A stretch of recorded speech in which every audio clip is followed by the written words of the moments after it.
Hide and speak.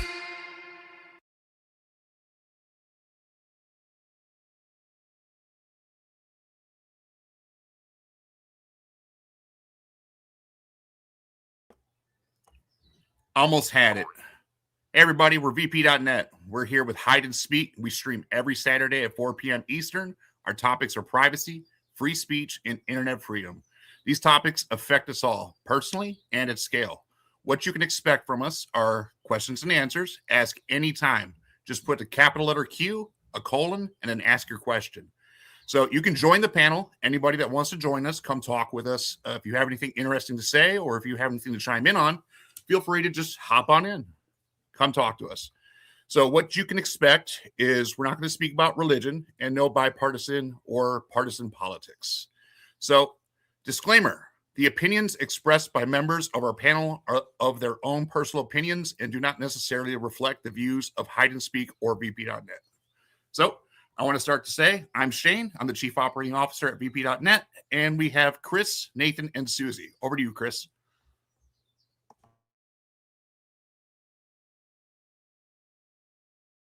Make sure you're not muted there.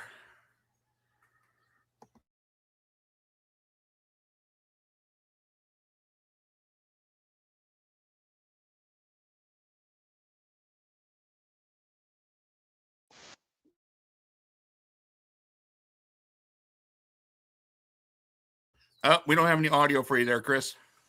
All right. Well, I'm Nathan. I work on the design and marketing team at vp.net. A big fan of free speech and a big fan of internet privacy. So glad to be here.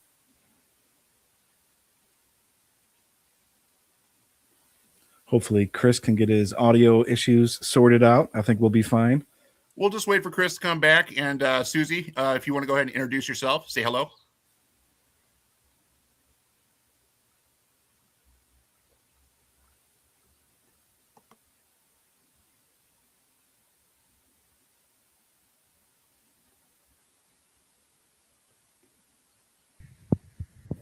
Hello, I'm Susie. I am a representative of privacy, and I think that everyone should be. Thank you for introducing yourself there, Susie. Your microphone volume is really low. If you can go ahead and see if you can find out what the setting is for that. As you can see, guys, we test the stream live in production, so we're going to have a little fun with this stuff today as we work with our technology that's obviously probably listening in on us. So today's topic, we're going to talk about surveillance.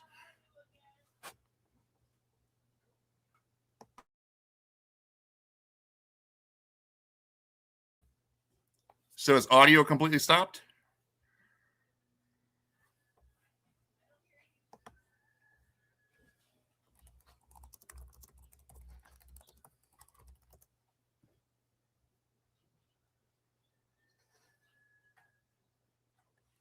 Can you hear me, Nathan? Yeah, I can hear you.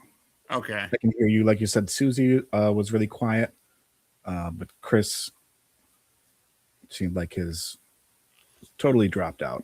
Like his sound drivers updated right before the stream. So yeah, we'll just chill here for a minute. Let me just go ahead and pull up my topics here and see what we got going on. Yes. So I think the big thing today was surveillance technology and yep, we all have sorts of facial recognition and cameras and yep, a great hero of the day today. I know today we have listed here surveillance technology with flock safety, surveillance technology with Ring doorbells. These are things that pretty much go hand in hand and stuff. So we have surveillance technology, biometric, and AI powered cameras. These are something that I have on my phone. Like I look back at the house in Oklahoma and I see like all the little AI gadgets and stuff. They just scan everything that walks by and it sends you like a little notice, like animal walking through your yard. Like, okay, how do you, before, you know, like these AIs and stuff, they couldn't tell if it was a plastic bag flying through your yard or if it was a cat or anything. Now they can tell. So then we have surveillance technology, other for smart TVs, AI smart glasses, IP cameras. We have the UN Cybercrime Treaty. That one's going to be a fun one for Chris to talk about.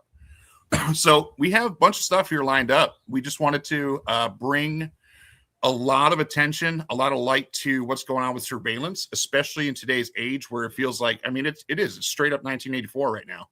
So we want to discuss these things because they're less spoken about, and not too many people, not too many people see what we see, and not too many people are aware of the things that mostly all of us and all of you are aware of. But the things go hand in hand with each other, and they And a lot of people are afraid to talk about it. yeah, and that's the thing is it's we talked last episode about self-censorship and censorship online and stuff. And so there's that saying, and it's I didn't even hear this saying until like probably like 6 months ago. Those who know who are being watched, they change, right? So you're going to change how you walk when you're walking down the street. And, there's like 50 cameras pointed right at you and stuff, right? Just that thought of even if you're not doing anything wrong, especially when you're not doing anything wrong, you're you're walking down the street and you have 50 cameras aimed at you and stuff, and it puts some pressure on you and stuff, right? You act differently, you change, you walk differently. You're gonna not wave to your neighbors. You're not gonna do any of these things because you don't want to be judged. You don't want to be seen. You don't want to have your recordings in somebody's hard drive somewhere, and you don't even know who's watching and who has it saved. So these are all big topics and stuff. These are things that we talk about on the daily. We talk about these things in all of our meetings. We talk about these things with all of the technology, because with vp.net, we provide that zero trust layer between you and the rest of the world.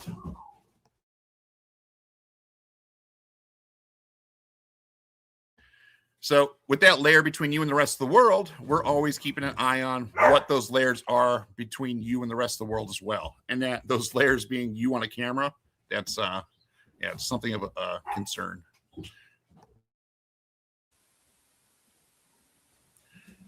Well, what are your thoughts on things, Nathan?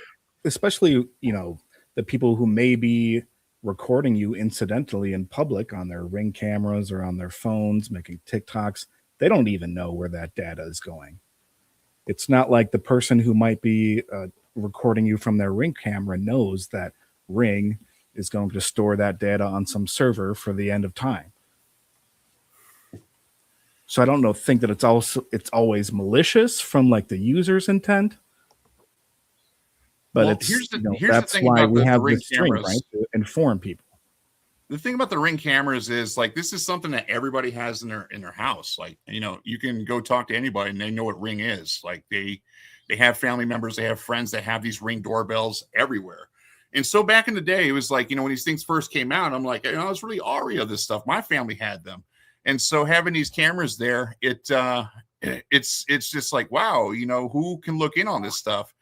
And as the years went on and stuff, we saw that Amazon was just freely giving Ring data out to anybody who asked for it. So they have what's called emergency law enforcement requests, and that's when law enforcement can put in a request to an organization and say, "Hey, we need this," and it's an official request, so they just hand it out freely.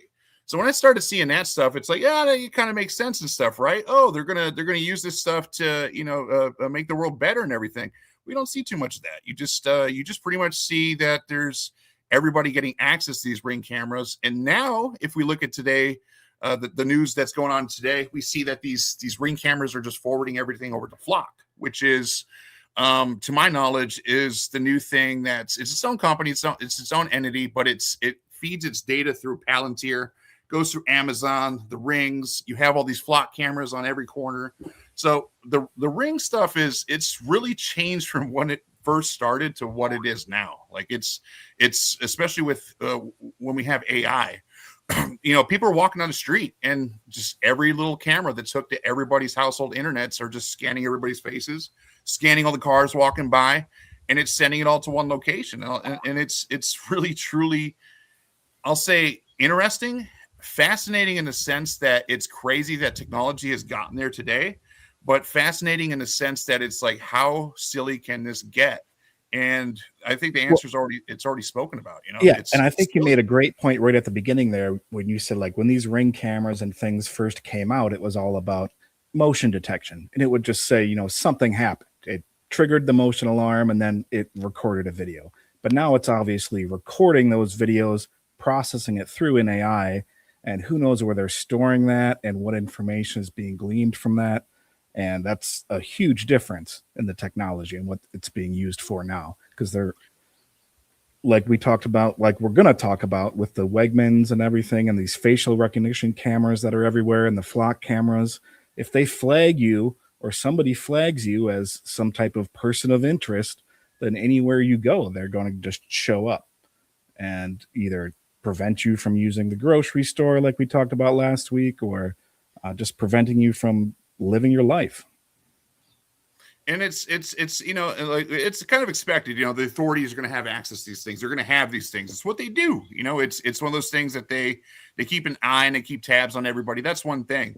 What about like the Karens and stuff that are like the front porch, the ones that peek out the windows and stare at everybody and stuff, so they can get all this drama and start bringing these topics up, at the cookouts and everything.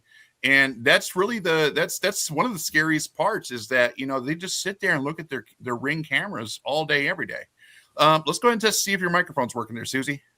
Can you unmute and see if it's working? I think it's working now. Cool. Now. Okay. I know you have a lot to say about the Ring cameras and stuff, because we won't use anything like Echoes or Amazon Rings or anything like that.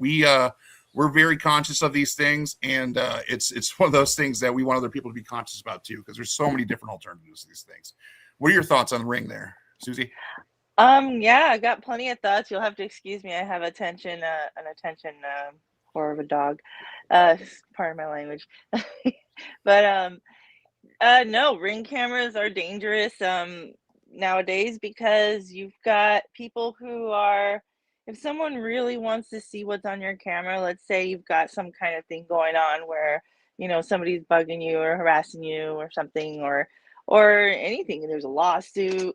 So people can actually try to, obtain that information, especially through the dark web. There's other things like, like Shane said, like emergency, what was that called? An emergency law enforcement request, where they can put law. a request into an organization, and it's something that they can ask for without a warrant, things like that. And they're like, hey, we need this because this is for somebody's safety.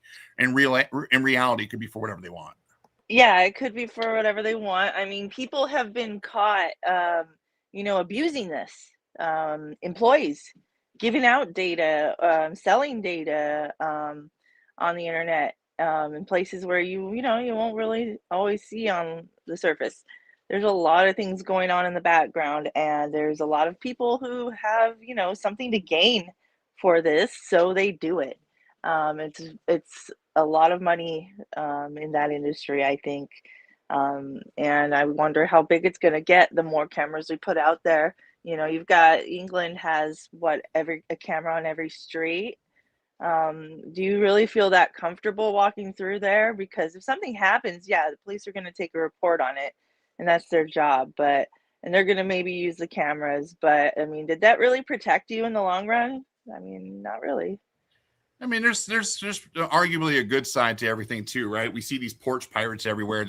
People get Amazon delivered to them. Like, you can just drive down the street on a Saturday or Sunday while everybody's at church and just look at the porches, and you just see everybody's lined up with just Amazon package stacked on top of Walmart packages. And that's just how it is. So a lot of stuff we see on social media is like with the porch pirates and the bloopers and stuff, like where somebody falls up the steps, or they catch something funny on camera, or somebody says something or does something, and it's one of those things like or somebody setting cookies out for their FedEx drivers, things like that. So there's good that can come from it, but the thing is, though, is there's when it comes to having that much data, that much information on all of us, who can you trust? And that's I think that's a lot of what we talk about day in and day out. Well, and I think that's the whole zero point, trust right, that Susie made, is it's not just you who possibly has access to this video that's constantly being recorded from your front door, right?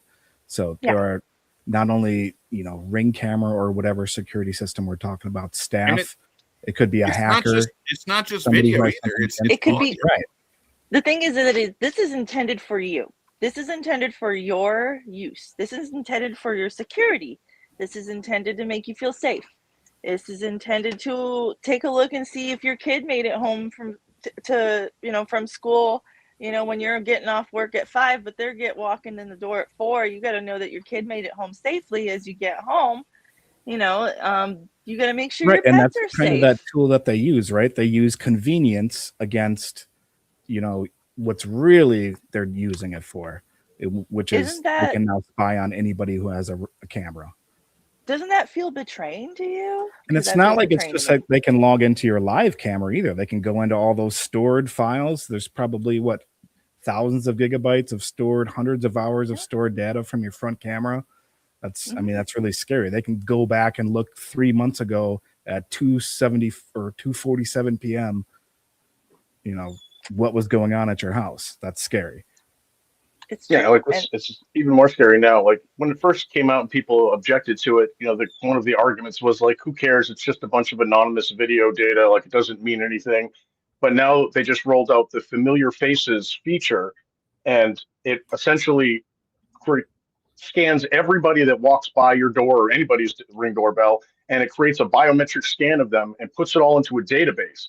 And it will learn to recognize like your Amazon delivery guy, and so it'll say to you, "Oh, your Amazon package was just delivered," or it'll be like, "Oh, hey, look, your father just showed up at the door." But it's like everybody else, you know, has no one has any choice on that matter. Like, as soon as you walk by any house that has that, which are everywhere now, you are now in a biometric database. And they say they can go back and search these things through the history, so they could literally go in and say, "Show me anywhere this person has been in the last 6 months," and pull all of that data out because they have you tagged to your identity. And it's crazy because even if you try to hide your identity, I've looked into, well, what do we do? What's the solutions? Or are we going to have a cyberpunk type future where we're all wearing masks and things like this? And I hope so. Like that era would be awesome. But it's the gate walk. They can identify you by just the way you walk, and there's no way to fool that. So you could be literally have a mask on and walk down the street, and these things know who you are just based off of how you walk and how you act. And with AI, it's all pattern recognition, right? So it's looking for the patterns and stuff so they can just type something in. Hey, show me video of where 3 birds fly by in the sky. Hey, show me videos where these insects come into view. And then somebody somewhere has access to these types of things. And let me ask you this: do you guys have access to something like that? Because I don't. not only do they have access to this, I just read an article the other day, and I don't remember what company it was, but they got caught sharing clips of other people's videos to each other, sometimes just to laugh at it, you know, or discuss it. And I mean, are you really wanting to agree to that and let them do Well, that? that's the thing is, these things are happening too. You got some guy in his office somewhere who's like, "Hey, Phil, come here." And then watch this guy trip over the garbage can. And everybody, comes over to the screen and they all watch this guy fall and they start laughing at him and stuff. And it's, these things are happening. And it's foolish to say that they don't. Here's the main point that I have to make with all of this is, where's the choice? Where's the options for this? Where's the privacy that you can get from these things that are kind of just being shoved in everybody's faces? When you look for home security solutions, when you look for things to, even just keep an eye on your kids or keep an eye on, the mailman coming to the door and stuff, what are our options to have privacy? What if you're sitting on your front porch with your family having a nice lemonade or something, and you're talking about things in your family, this stuff that's between you and who you're speaking with, and it's nobody else's business, let alone some AI or some, the overlords who own this AI that's behind it. Where is the level of privacy, and how do you obtain it is really the biggest question I have. Because I'll tell you this, it makes me fearful. It makes me really kind of scared to go hang out somebody's front door if I see a ring right there. Maybe if I say something stupid, or I'm doing that all the time. But if maybe I say something, and then, as we said before on this last stream, they can just take what you say and then make something out of or take it out of context and say you said something or believed in something or did something that you didn't do. Or they can just use that against you later on. And, it's one of those things that when I walk up to somebody's house to say hello or something, I didn't consent to that. And that's the thing with Amazon Echoes and things too. When I'm around these things, I will specifically say, "Hey, can we turn this off? I'm not comfortable with this." When I have these Zoom meetings, when I have these Teams meetings, for business things, I see that thing pop up and it says this session is being recorded for note taking. I don't like that either. I'm at least ask first, right? At least tell me that you're going to be doing this stuff, not like it's been enabled the entire time while I'm speaking. So these are and that's kind of the disingenuous marketing part of the entire thing with these Ring cameras and these home security things, right? It's like they're selling it to you as, you're protecting your privacy and you can view your own house. But then in reality, what they're doing is selling your data. They're floating it through these AI algorithms. They're putting people onto lists and using facial recognition for people that are not consenting. It's totally different from what they market it as. And here's the thing is, who's benefiting from it and who isn't when it comes to the recording sitting in a cloud computer somewhere. It's not self-hosted. We don't host these things ourselves. The data is not on a drive that you can just go unplug, that you have control over. Here's the thing is that most people, even when they know about these things, is they don't care. They're just okay with it. Some people just see the Ring cameras, will just continue on doing the business that they're doing and stuff. Some people have no shame, but also it's one of those things that it really puts us in a position of what can we do? Before we continue, I just want to go ahead and say, if anybody has any questions, we have the answers.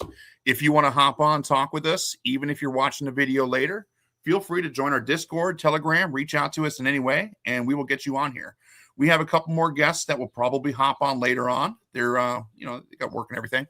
But today, we started off with the Ring doorbells here, but I kind of want to move into the topic of flock. That's like the hot topic that's going on right now. We have the biometrics, of course, but we have the Ring cameras, but flock. This is the main one, right? This is where all of the data is being feeded to from our Ring cameras. Is they have this partnership, and you can Google this, right?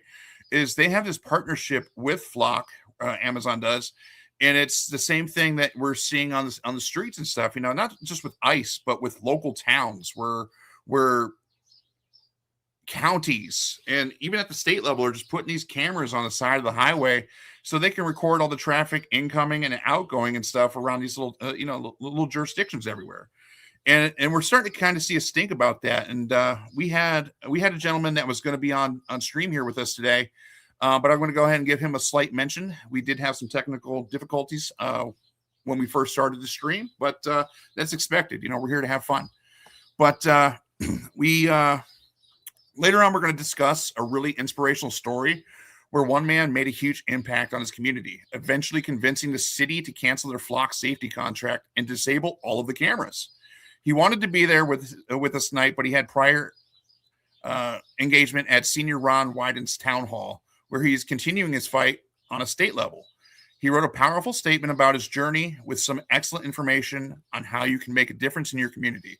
So definitely stay tuned to hear this. When I read it and even hearing it, it's a big thing because this shows us that we can do something about this.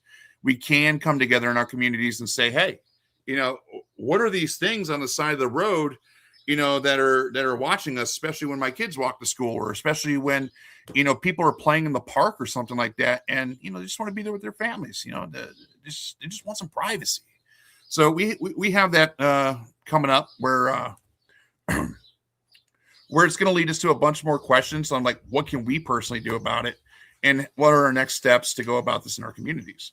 So a little bit on Flock safety. Flock cameras are these cameras that it's a private company, but it's one of those things that it's at the local, county, state, and federal levels where it's feeding all this information to. And we're seeing things now where data, and you can see the level of data when we have the FOIA requests, when a police report's entered and they show all the license plates, faces, names scanned. And even when this reports about one person or one thing like one thing they're looking into, it has all the information in the reports on everybody it's scanned, everybody it's looked at. So now we're out here and, most people are good for the most part, right? It's one of those things that we live in a world, and I would say people are mostly good. So being listed in these things. And just think about it. You're just Googling yourself, and all of a sudden you show up in some police report somewhere where some robbery happened or something, but your name pops up next to it. And now all of a sudden, to new systems, the things that you're going to be entered into, inevitably, your name is listed next to crime, next to criminals for things that you had no part of. All you did was walk down the street with your family, go to the park. So flock safety, I want to get everybody's take on it. I gave you guys the rundown. We have some subtopics and everything that I'll go with. But Chris, what do you think about flock? Yeah, I think it's really flocked up, to be perfectly honest. So like it started out supposedly as just automatic license plate readers, and like that was kind of the pitch that they told to the public, like, oh, don't worry about it. It's just looking at license plates, like not a big deal. First of all, that is a big deal. Your license plate, if you track someone's license plates around a city, you know everything they do, everywhere they go, all the time, which is obviously a major privacy risk. So even forgetting that and moving on and believing that wasn't a risk, it's not true that it's only reading license plates. Like, a recent study that we covered on our blog showed that there's like over 80,000 cameras out there, and they're legit straight up cameras. Some of them were pointed at children's playgrounds. Some of them were pointed at churches. Some of them were pointed at like at political rallies, at protests, and almost all of them didn't require multi-factor authentication at all, and a lot of them didn't even require a password. So there are cameras out there where anybody can literally log in and watch a child's at a playground without even needing a password to protect us, which is absolutely insane. And the reason they did that study was to show, like, if we can do this, so can hackers, and they absolutely will. You know what I mean? And this is a tremendous amount of data available that has use for a lot of people and a lot of different companies. And now it's all for sale essentially, because they don't even protect that data. So it's not only are they creating a major privacy violation where they get all this data that they shouldn't get, they're not even securing that data. So now other people who are actually even more dangerous can potentially get that data too. So it's just an absolute nightmare. It is absolutely an absolute nightmare. And I'm glad you just said that. It is fucked up. We have so much to worry about, especially, the more things that get connected to the internet, the more things that, watch us through cameras, the more things that get set up, the more hackable everything is. And here's the thing is they do hack those things. I think we look at the articles and we see that Flock had like a default password for something like thousands of their units or something. Like, how fucking retarded do you have to be to do some shit like that? You think there wasn't some IT guy somewhere that's like, hey, guys, we should probably randomize this shit and then put it in an Excel sheet, something simple, right? No, they don't even do that. So it's one of those things that, you can tell they're just kind of pushing on us. It's truly scary. And we have a right to privacy, right? We hear this all the time, but I mean, it's obvious we don't. I mean, or else this wouldn't be happening. So who gets held accountable though? That was my next question is, what good is coming from these things? Have you guys seen any articles or heard anything about how these flock cameras are making a difference in our communities? Like, maybe catching like drug traffickers or human traffickers or stopping crime? Because the videos that I've seen, like I seen one and it was like Aurora, Colorado or something, where some detective shows up and he says, you can't walk outside and get a fresh breath of air without us first knowing about it. And he gives this woman a summons for a robbery because her car was the only car in that area at that time. And that's like, this AI doesn't lie to us. It's very sophisticated. And it turns out she wasn't in that area on that day. The thing it had an error or something. And here's the thing is like, it takes me back to when we show up in these lists and things. Now you're affiliated with crime, right? This woman was just somebody that a loving wife and mother went and got groceries or something in that area. And because something happened to where it didn't get recorded, it had to have been her. So they were terrorizing her front door. It got thrown out. But I have yet to see anything, not a single shred of evidence showing me why this surveillance technology is good, what Flock is really doing for us. And who's benefiting, who's not. And these things do keep me up at night. It's scary because I want to go to the grocery store. I want to go do some stuff. you know, and we've been in situations where there's been some shady things popping off around us, literally like 5 times. We'll move more into that later on, but that's the thing is like, it's scary to know that, you know, just being a humble human being and going about your day and stuff, you can instantly be tied up and involved with these things. So thank you for your take on that, Chris. I'll go ahead and move over to you, Susie, since I know you have a good take on this, and then we'll get your thoughts on this, Nathan. Oh, your microphone's not on. So sorry. So basically, yeah, no, it's like what you're saying with that woman who was being terrorized at her front door. A cop knocks on your door and he thinks that you're involved in a crime that you didn't do. And it's because some camera picked up where I think her husband was driving around that car as well. So people would be running errands and then the place gets robbed next to them, and then all of a sudden they're the culprit. And it's all because the camera caught an angle, and maybe not the right angle, but it looked like they were close enough. And the cop was just so convinced, and turns out wasn't her. She was just a normal lady. And if you're gonna sit here and terrorize normal citizens, just like we've had, you know, not to get into the whole ICE thing, but we just had a woman get shot because some cop was convinced, or not cop even, some person was convinced that she was doing something wrong, and she died for it. You know, it's not, I know it's not, that's an extreme, but how what's it going to take for people to stop being terrorized in their own homes or going home from work, you know? And that's a legitimate point there, Susie, is that you know, when this level of urgency and threats are heightened, you know, from like the law enforcement side, and you know, they're looking at everybody as a potential combatant, things like this, you know, with the errors, with the wrong reports, with the false analysis that these systems create. It paints good people as bad people, and it doesn't matter if you're a good person or a bad person in these moments and stuff. When somebody has their eyes set on you thinking that you're a bad person, it can escalate very quickly. And these are situations that we don't want to be in. That's exactly what I'm talking about this. You know, it's like, when is the last time we heard a good story about flock cameras or from any of these new surveillance technology systems that have actually prevented a real crime, or say, oh, we found this kidnapped child because of these cameras?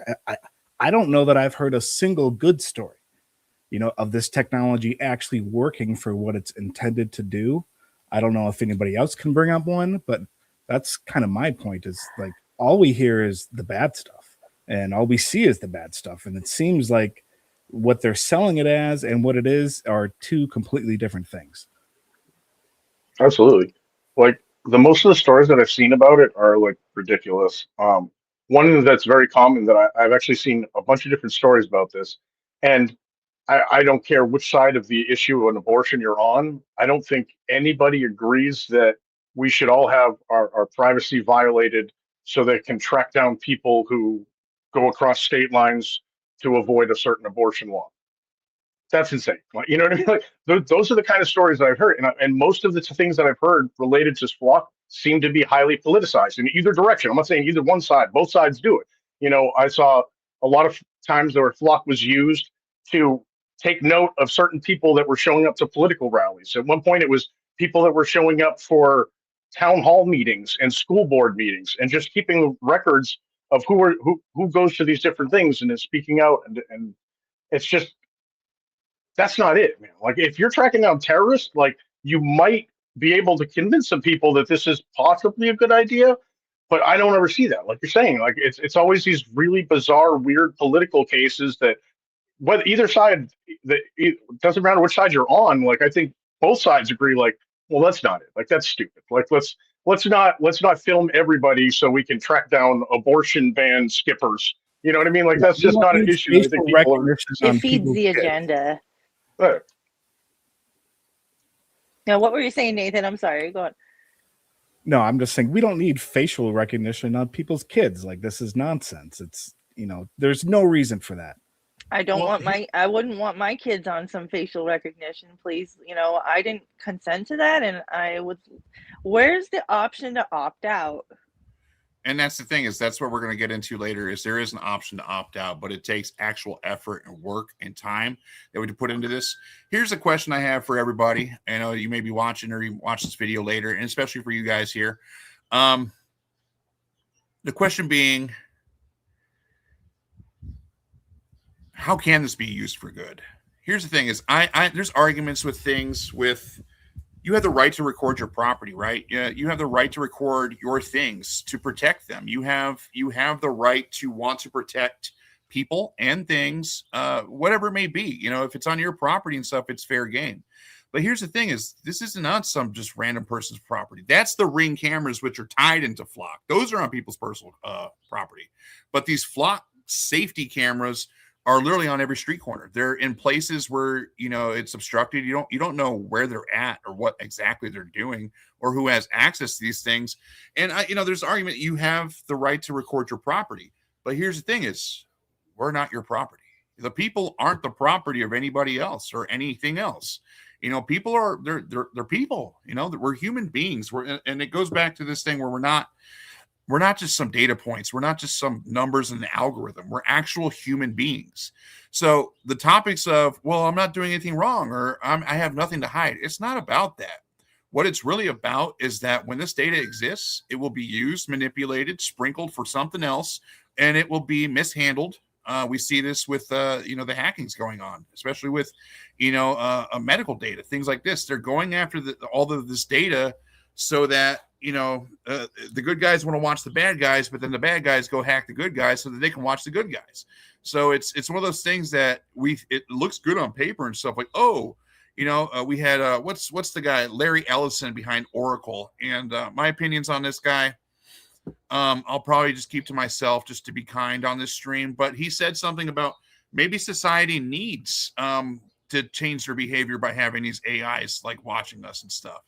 So we want to hear from you guys. Like, what do you guys think about this stuff? What do you think about these cameras that are literally sitting on every street corner, hanging from traffic lights even? And they're not just looking for things like seatbelts. They're not looking for, speeding tickets, things like this. They're looking for God knows what.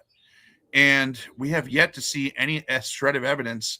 And I'm willing, I would love to see this. I would love to hear some perspective or some good arguments as to, how these things are solving crime, how they're helping people. Did somebody get abducted and because of this, they were able to find people? We don't hear things about that. And Chris, like, from the marketing aspect of it too, like, don't you think like being Flock, and I don't know, I don't really know anything about marketing, but wouldn't it make sense to like highlight all the good stuff and why this is beneficial to communities so that they will adopt them? Like, wouldn't that make sense to show these why these things are useful sure. and good other than the bad stuff? Yeah, absolutely. I mean, if they were big victories, I think that would be, front page. I think that would be a very important thing for them to show people. But, I don't think that's not really the end goal for them.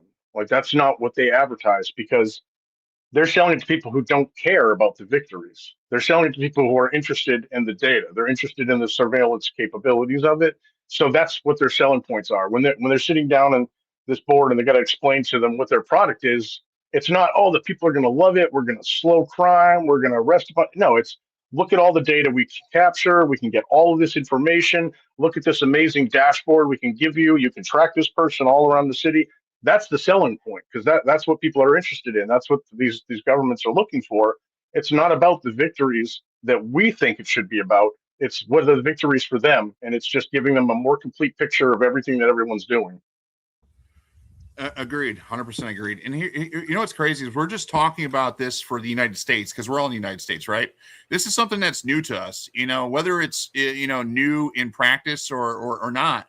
This is the highlight of like 2025 is seeing these Flock cameras everywhere. In places like Europe and United Kingdom and stuff, they have that CCTV. This shit's just normal to them. And it's one of those things. I'd like to hear from some Europeans on this. Like, what do you guys think about that stuff over there? Because it's now making its way over here. And, this is America. We're supposed to have the freedoms from this stuff. Yeah, and it's not even just Europe, too. It's all the Middle East. It's all in Asia, especially China. China is really the one that pioneered all of this type of stuff too. So I think that's a great point. Yeah, China especially. They're the ones that if you walk funny, talk funny, say something, dude, they have the social credit system. And it kind of seems like that's what all this is leading to. This is a global issue. You know, who's Flock partnered with? They're partnered with Amazon. They're partnered with governments and stuff. But who is their main, you know, who they work with? That's Palantir. And Palantir, they're the ones over there in the Middle East and stuff. I mean, you're in a fucking desert. You know what I'm saying? What do you need cameras for and stuff? You're not an insurgent. And that's the thing is these things are everywhere. It's all feeding data into one system so that they can create other systems. And at the helm of that system is, to my knowledge, is Palantir. It's these new military contractors and stuff that aren't just American. You know, they have entities all over the globe. So what does Europe need to know about people walking around in America? You know, what data are they pulling from us and stuff that they're using over there overseas and stuff? And that's the thing is we're asking the questions like who's benefiting from this in the communities and stuff. You know, I'm sure there's going to be a lot more questions when whatever is going on in the world comes to a head. It's scary. It's nuts. And these are the things that keep me up at night. I will literally lay there, staring at the ceiling, just thinking about these things, thinking about what it's like over there across the pond and stuff, you know, for where the stuff has already existed. So it's scary. You know, you walk outside of a store and stuff and, you know, Walmart, Target, these things, they're going to be pulling their own data so they can sell you more stuff. Well, we're not being sold anything here except for bullshit. It's true. And honestly, you know, I would say that when, you know, the point of that this is to me, the fact it circles back to my original point is that this is supposed to be for you. This is supposed to be for your use. This is supposed to be for your security, to watch your kids, your pets, your animals, your house. This is why we buy the cameras. But the problem is the real problem, the root issue is these companies are responsible for your security. These companies are responsible for making it so secure that people can't hack it or people can't get into it. Why is it not secure? Because making it easy to sell and buy that data is because they don't give a shit. As long as they get the data, they don't care who else gets the data. It's more stuff. Profitable. It comes down to money. And if people really knew that that's what they were doing with your money, you're paying for them to sell your data. That's the exact opposite of the target market of what you want. You want to be safe and secure and private, and they are literally selling your data to who knows who and who has access to this. Can we put that comment back up there, Chris? That was a good comment. I wanted us to answer that one from Pseudometer there. It's concerning when the CEO of Flock sends cease and desist letters to organizations like DFlock for just shedding light on where their cameras are located. And, you know, we've seen these things too, like that guy on Twitter and stuff that was like locating Elon Musk's jet and stuff. And they go after you and stuff for just sharing public data that's already out there, you know, and it is concerning because, you know, when you're walking around in public, you have a right to know, like if you have a right to privacy and if you're able to share with other people, like, hey, you know, this is over here in this area and stuff. It's whether you're doing good or not. So there's a website there.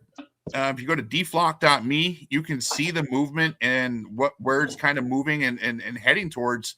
Is there are ways to be more aware of these things. The first step in handling these things are awareness, right? So what the CEO sent, I don't know what the CEO's name of it is. Honestly, I don't care who they are. They're all the same to me. They might as well just be one person. When they send a cease and desist letter, it shows you that they don't want people to know. They don't want people to be aware of these things, and they certainly don't want us talking about them. So that's the thing is we're just going to talk about it even more. We're going to talk about it even harder, and then we're going to get people on the show talk about it too. So with the cease and desist letters, it's one of those things that what is their justification for that? Why do they want that to stop? I'd like to hear that from one of the CEOs, honestly. Like, why would you want people to not be aware of these things? Do you not know what you're doing is truly evil? Do you not know what you're doing is causing panic and fear? Do they care? Is that a better question? Do you care what's happening with all this information? Do you And it's care that also children are being enabling exploited? nefarious people. It's all bad. You know, and here's the thing is like for evil to prevail, good people have to sit back and do nothing, right? And it's one of those things that how much is all this data capturing, right? How much bad stuff is being seen? Like, you know, somebody pointing a gun at somebody in a parking lot, something like that, somebody getting mugged on the street. And then they know about it. Their systems know about these things. You can just type it in. Hey, show me somebody that got robbed, something like that. You know, the AI will pull it up for you. You know, it's already got catalogs. It's all ready for you. Just type in like a Google search. Not us, but them. But here's the thing: it's like they're not doing that. You know, they're not stopping the wickedness in the world with it and stuff. So if you're not stopping the wickedness in the world with it, why does it exist? Why is it for our safety? And why are you sending us cease and desist letters? You know, for things like deflock.me. It's you know, these are going to be some big topics Why are coming you up here sending me a cease and in the desist next year, I for believe. talking about something, and you're actually selling my data to somebody who's going to use it against me? Like, I think it's pretty Can clear. we send them a cease and desist? We probably could.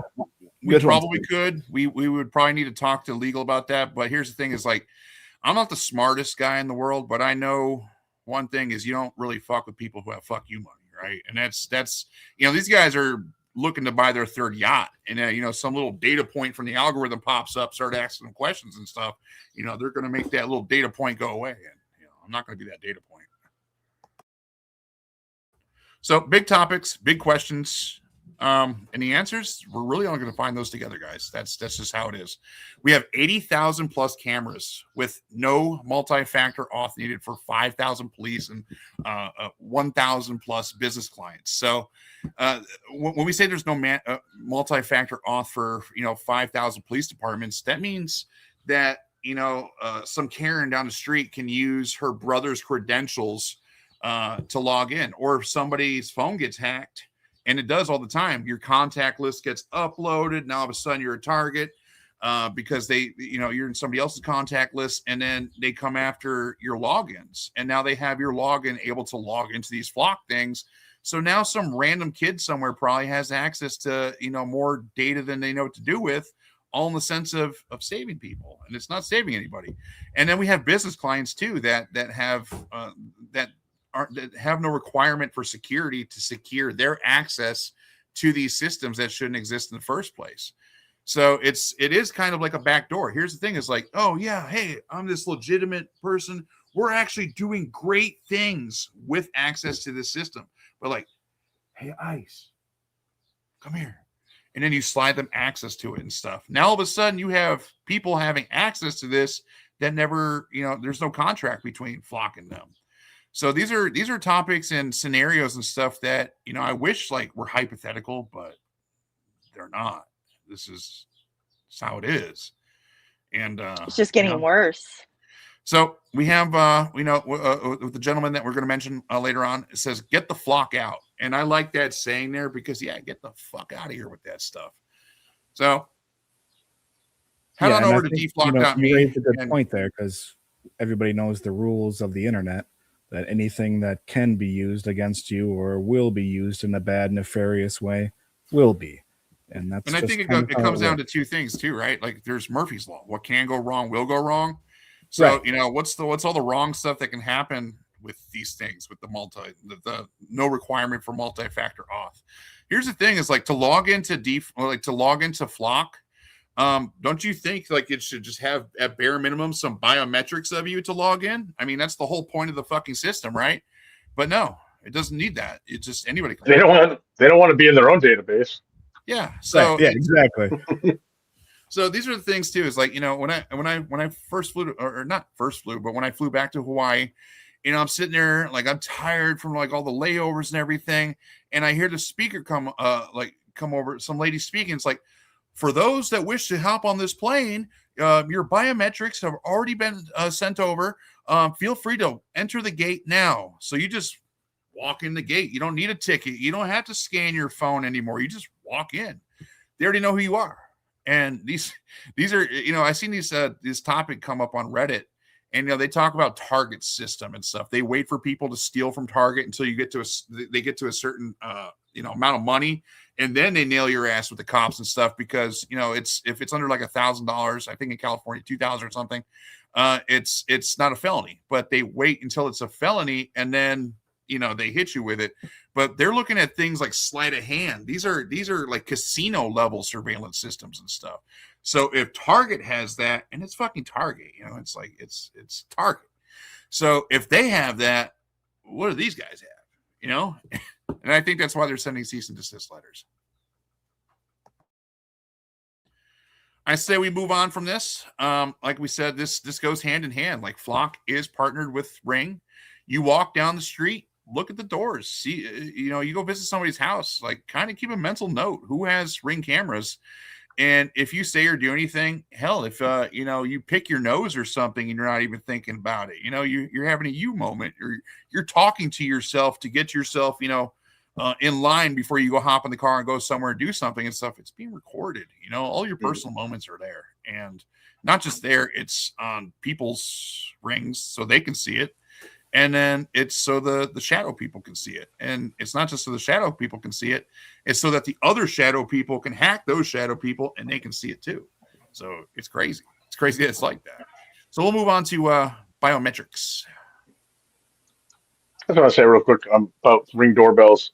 Years ago, I moved to an apartment building, and I didn't really have a lot of time to like find the place. We had to move quickly, and we found this one. It was these luxury apartments, and we move in. About 3 days after we move in, there's a knock at the door, and the guy's like, "Hi, we're from Amazon. We're here to connect all your systems." I was like, "Well, I don't have any idea what you're talking about." And he's like, "Oh yeah, this is a smart place, and you know we have all these things we have to hook up." I'm like, "I'm not really interested." He's like, "Well, then you have to." Well, no, like this is my place. I'm renting it. Like I don't want any of that stuff. He goes, "No, it's a rule. You have to do that here."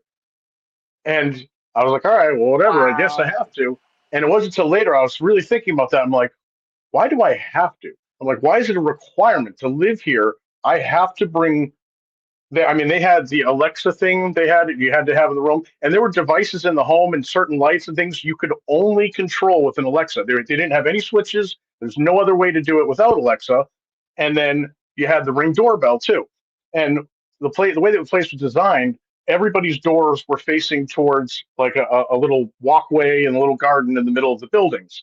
And that meant everybody's Ring doorbell was pointed across at the other side. So the first morning I was there with our Ring doorbell, I get a notification. I'm like, what is that? And I see it's one of my neighbors like going to work. And like 5 seconds later, ding, I look, and it's another one of my neighbors. 5 seconds, ding. And all morning long. And I literally watched every single one of my neighbors walk off to work. And I saw every single one of them came home. I saw everybody that came to their house, everything they did. And I'm like, this is horrifying. Like nobody needs all of that information because like and there's so many communities that are like that they're so small and tight knit that your one person's Ring doorbell is capturing anything that happens, you know, for a couple hundred yards ahead of it in every direction. And now when you have a network of all of those and they're all linked together, and what's more interesting is the apartment complex was paying for all the different services, which meant they had the management of it, they had control of it, they had access to all of that data. So they had this network of data for every single person that lives in all of these buildings. And who working there? Is it just, you know, the person who owns it? Is it, you know, the property management? You have no idea. There's no way to opt out of it. You have no idea what's going on with your data. But all I know is that like everything that anybody does at that place, a whole lot of people have access to that information. And that's really, really a scary thing. Yeah. Yeah. And that's the thing is like, I don't have any enemies in life. Like, I live a very peaceful, humble existence. But, you know, what about those Karens and stuff that want to know what their neighbors doing? You know, they want to know what people are saying so they can get on people's business and stuff. And so they can use this to their advantage. You know, like I've seen exactly like those cameras in, you know, gated communities where every house in that little gated community kind of facing each other and, you know, has its own cul-de-sac things.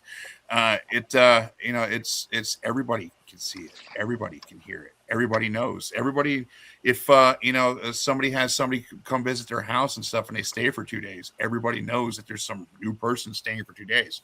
So there's arguments for it, but there's many more arguments against it. And in that situation there, Chris, yeah, fuck that. Like I would have closed the door in that person's face. Like if my lights don't work because, you know, they're not connected to Alexa, I guess those lights aren't getting turned on. I guess my options are a lamp. I guess my options are open the window or something, or, you know, like find some other source of light, something.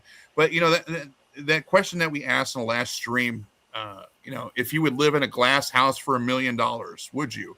Well, that is the glass house. You know, that is the glass house. If you have Alexa, which listens to everything you say, waiting for a command, and smart cameras and everybody's Ring doorbells and everything, they're seeing everything anyways. They may not be able to see through your walls, but, you know, they can hear everything. They have access to these things. And that means also somewhere somebody has access to turn your lights on and off.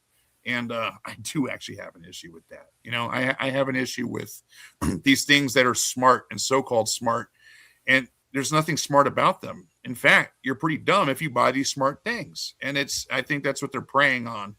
And really, realistically, it's just how it is.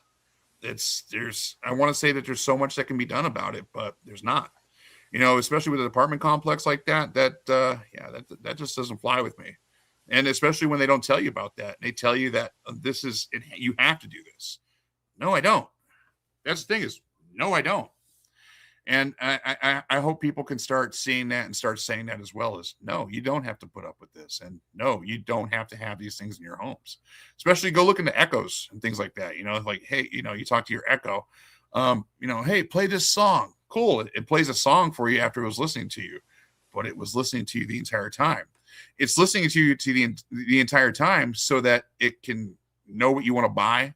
So that if you suggest things like, oh, if you're in a certain situation and you mention it, like, oh man, I got a cut on my finger. Then all of a sudden it knows to start selling you Band-Aids and everything when you go look at your Amazon. So it is like that. And this makes me wonder too. really, I mean, this is kind of a joke, but it's like, is the safest job in the future going to be like an Uber Eats driver where you are all over the place all the time, constantly being facial recognized so they can't tell wherever the hell you're going to be? And that's the way you protect your identity? Or maybe you sell ad space on somebody else's face mask with your face to make it look like you're somewhere else that you're not going to be? Is that the cyberpunk future that we're going to have to deal with? Honestly, I don't know what the cyberpunk aspect of it and stuff is. I hope we all get helmets and things like that. We're all like, you know, one of us type stuff. You know, everybody's walking around with you know, some cool costume and outfit on, but no, the thing is I don't think there is any safe profession or safe, you know, a safe way of going about it, because no, they'll just be like, oh, well, this person is an Uber Eats driver, or this person's driving for this and that. We may not know where they're going to go next, but we just know to just look in on the app and hack the app and stuff. You think like Uber's not selling their shit to Flock too? They probably are. Exactly. I mean, they all are selling it. Yeah. Everybody. I think with Uber, you have to scan your face in order just to log in on the app, right? So it's biometrics. It's something that we're going to be talking about here next. Is what is biometrics? You know, that's like, maybe you guys can explain this better than I can. It's the distance of your eyes, your nose, and your facial features. And the things that you can't fake. And it's one of those things when you do these biometrics and stuff, it has you turn your face to the right, turn your face to the left, and boom, there it is. And it brings up a topic of something that, you know, has always been concerning to me. It's like identity. So your identity is now no longer, you're not Chris, you're not Susie, you're not Nathan, I'm not Shane. You're these measurements that are being scanned, and then it authenticates you as who they want you to be, right? So it just goes along. It just goes along with the saying that I have is, we're not just numbers. We're not just something that's feeding the algorithm. We're actual fucking human beings. Excuse my language, but it's getting insane to this point to where, you know, we brought this stuff up last stream last week, where you know, the age verification thing, and people were scanning dogs to get around this stuff. Here's the thing is, how are we all going to get around this stuff when it is just going to be biometrics? When you walk into a restaurant and it pre-charges you money and stuff before it even makes you the food and these things. So biometrics and smart cameras. And we were just talking about the smartness to it. Pull up this list here.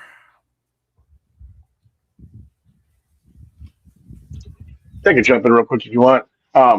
Yeah, it's wild. The places that cameras are popping up now, and it just seems so bizarre and pointless. We covered a story recently that Dallas, Texas, is installing AI powered cameras on all of their garbage trucks that are going to scan to look for people who are illegally dumping trash, supposedly. Um, so apparently that's so important to them that they're willing to invest, millions of dollars to set up this whole AI surveillance network for their garbage trucks. And it's definitely not going to be used for anything else, even though it will be pointed in a way that it will capture every single thing that happens on any sidewalk, any cars parked on the side of the road, anywhere, any of the cars parked in people's driveways, anything happening in people's front yard, but it's just for trash. They're only going to be looking at the trash. They're not going to look at any of that other stuff, apparently. Yeah, right. Yeah. Well, Chris, when I think of what's the biggest problem in this country, I think of these darn people dumping illegal trash in Dallas, Texas. Oh, absolutely. That's really what we need to spend $14 bajillion on.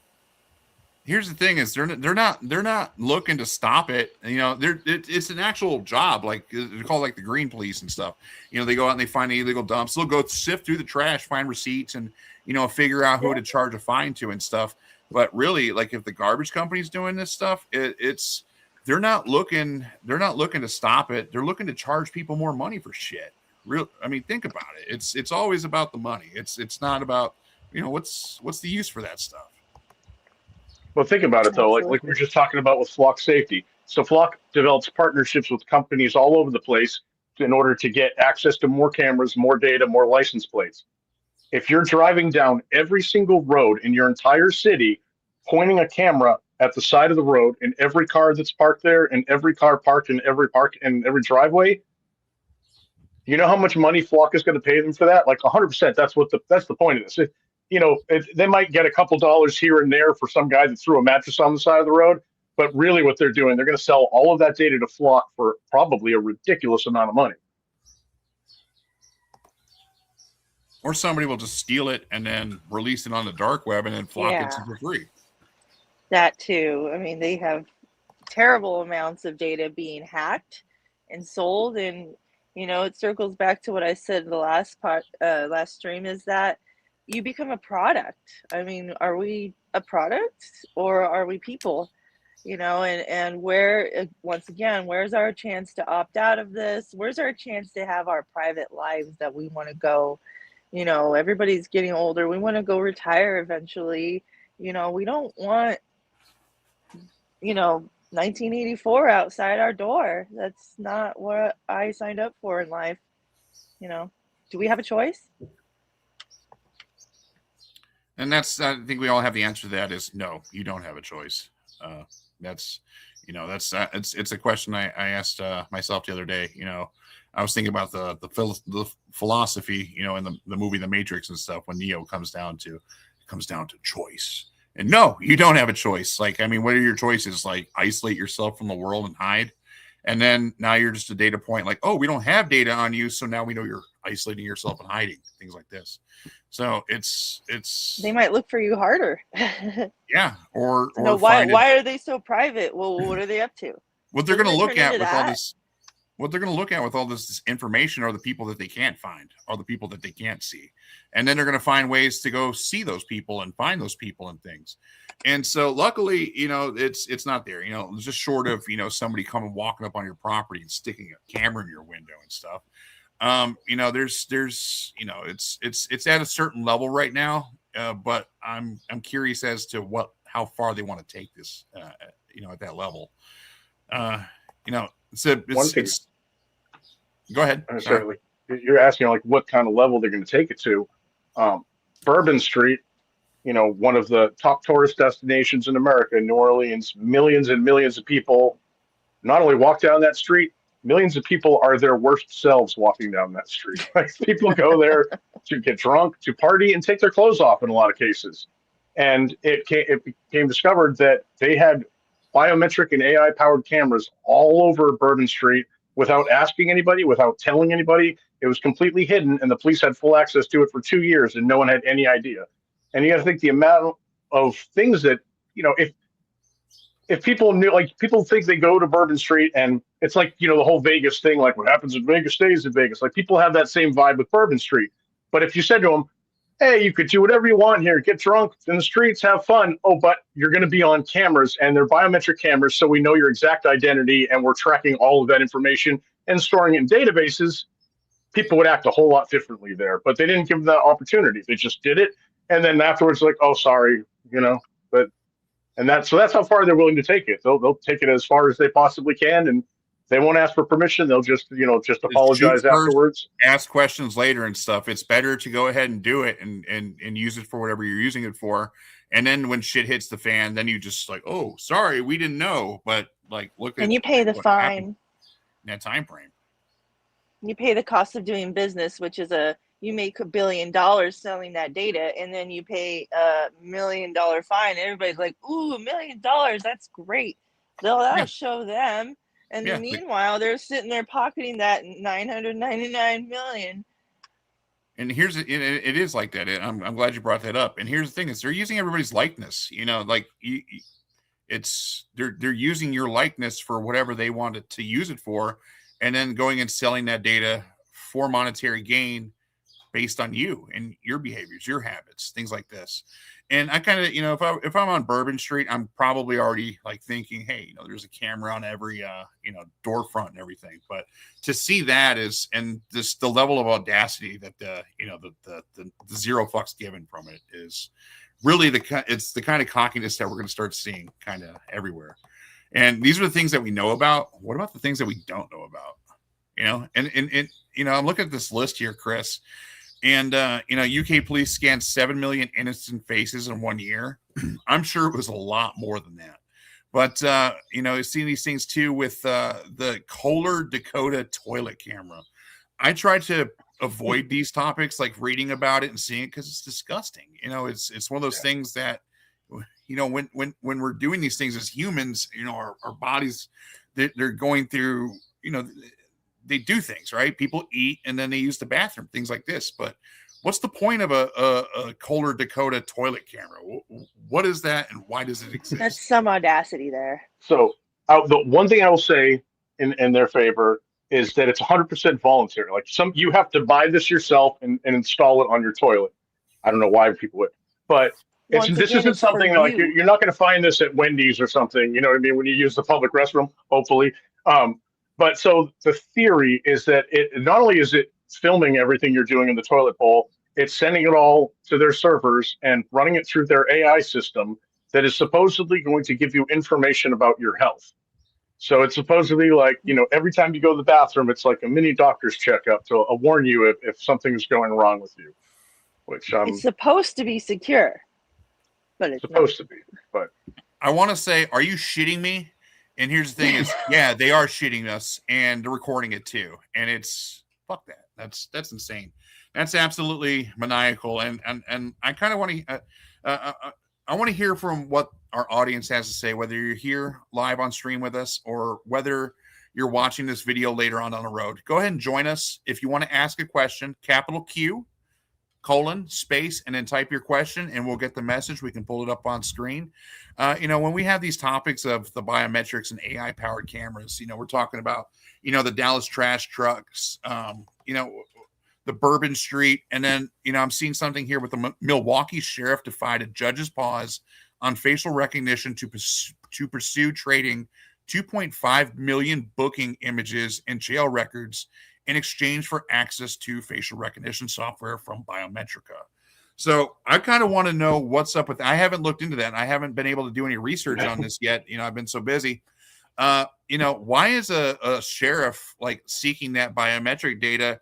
And here's the thing about with the justice system is, justice doesn't exist, obviously not. But with this, people getting arrested, they're charged allegedly for these crimes, right? They're not always convicted. They're not always guilty of these things. And everybody's innocent, right? Guilty. But that's the thing is like these people, like, you're already going through a hard time and stuff. Now you're being recorded, you're being sold to the highest bidder. And what does a sheriff need with all that biometric data if he's selling the booking images and jail records? Like what are they getting out of this?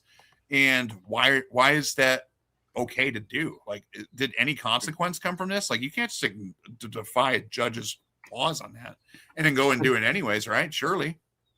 Yeah, so they were already looking into it, and they were already starting to work on contracts with facial recognition companies to set them up in all kinds of public locations. And the public was outraged, and they got a judge to put a pause on it and say, no, we're not doing any of this. And it wasn't a permanent pause. It was just say, for now, until we figure out what we're going to do. And the sheriff, so because of that, there was no more budget to go pay for the software and pay for the cameras and stuff like that. So this sheriff decided that the only problem that he had was that there was no budget. He decided it didn't matter that the judge said you're not allowed to do that. The only problem he saw was that there was no budget to it. So he contacted the company and worked out a deal. It was like, hey, we've got tons and tons of booking photos of inmates. I'll trade you that if you hook us up with the facial recognition so we can spy on people even though we're not supposed to. And so far, it seems like nothing has happened as a result, other than some stern words from the judge. But by all intents and purposes, it seems like they're still pushing forward with this deal and trying to make it happen, which is I'm seeing insane. A lot of that too. Is it's they're just ignoring like the people that have the authority to tell you, hey, knock that shit off, stop it, and they're just like, yeah, no, I'm gonna do it anyways. And then all of a sudden, they got a bunch of cool new cop cars and all this stuff and new hats. There's no recourse. So they got their budget, and it's one of those things that we're going to see and we're going to read about, and then 2 weeks later, nobody's going to know about. And like we've talked about, none of the victims were even asked for consent in this situation. And it's like it was an option to get consent. It's scary enough, right? That if people are charged with crime and booked into a jail, like usually their photos it's on the internet, right? They publicly put it on a website. And I've walked into gas stations and stuff where it's in the fucking newspaper. Like it's literally right there on the front counter. You pick it up and it's like, these are the people in your town and all that stuff. And a lot of, you can like, oh, that guy's a criminal. Things like I've seen it on Facebook. Yeah. People who got arrested this week. So it was already bad enough. They're not necessarily guilty. But it's actually, the data that they're trading is actually much more valuable because the mugshot, at best, you get the front of their face and the side of their face. The full booking photos include making them take off their clothes and taking pictures of all the tattoos they have on their body, which shows any gang affiliations they have and stuff like that. So that's why that data is worth infinitely more. Like they can already get the public mugshots, but having all those booking photos, which shows everyone's tattoos and everything like that, is worth a lot more money to them. And I can see that too, right? They're looking for patterns that they can categorize people. I'm like, oh, look, these people have the symbols, and we've seen like 6 of them in the last 5 years. So they got to be part of some terrorist group or something like that, right? This is, what conclusions are they coming up with? Or is, rather, because people don't think for themselves anymore, what conclusions is the AI coming up for them? We're making a mistake there. Yeah, and that's I remember when we passed a law that said if you get arrested, you lose your right to your bodily privacy, and that we can just take pictures of it and share it and sell it to other companies or trade it for a different way we can violate your privacy tomorrow. And then what if you're innocent? Well, exactly. If you're innocent, fuck you. Your data's out there, yeah. Too bad. Yeah, sad. You were in the wrong place, the wrong time. If there's anything else to say on that, no, you were in the wrong place, wrong time. Look at that, could open the door to all kinds of potential fraud. Like, what if the company's like, hey, we really need more data on this particular ethnic group. Can you do us a favor and go round a bunch of them up and get some pictures for us? Well, you know what I mean? Like, there are evil people out there that do worse than that. So, yeah. And here's the thing is it probably opens up to fraud. They see somebody has tattoos on their arms and stuff like that. So they get like a fake tattoo of that on there, and then they go do something like an armed robbery or something where their face is covered, but you can see the tattoo. Now all of a sudden they just using a sticker were able to make it so somebody is charged wrongly. They investigate the wrong person. So I think Chris made a good point there too. Like it's once you give them the ability to do these things, it's not like they're not going to do it. Right. And they're going to abuse it. They are able to do these things, they're going to do them.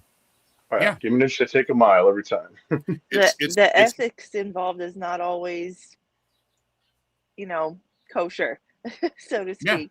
And when it's a sheriff or somebody doing it and stuff, like, what are you going to say about it? What are you going to do about it? They'll like, yeah, I dare you to go like Their raise a buddies stink are gonna about help. that stuff, and you live in that town and stuff. All of a sudden, you're not going to like living in that town anymore, right? They're gonna mess with you. They're gonna, I'm not saying like that they're gonna do this, but It it's happens. known to happen. So we got a comment here from Winston 1984. Good year. The Google Map car performed a similar data harvesting exercise as the garbage trucks. Yeah, that's something that we've seen over the years, and we've seen it on Reddit where the Google car is driving around and it's showing things in people's windows, like them making love to their partners, things like this. People flipping them off. There's funny pictures and things like that, and then you see the pictures and stuff like, what is this? Like, it was cool in the sense, before it started really hitting me with, hey, wait a second, they're driving down the street and looking into everybody's windows, and not just only doing that. It was just the beginning.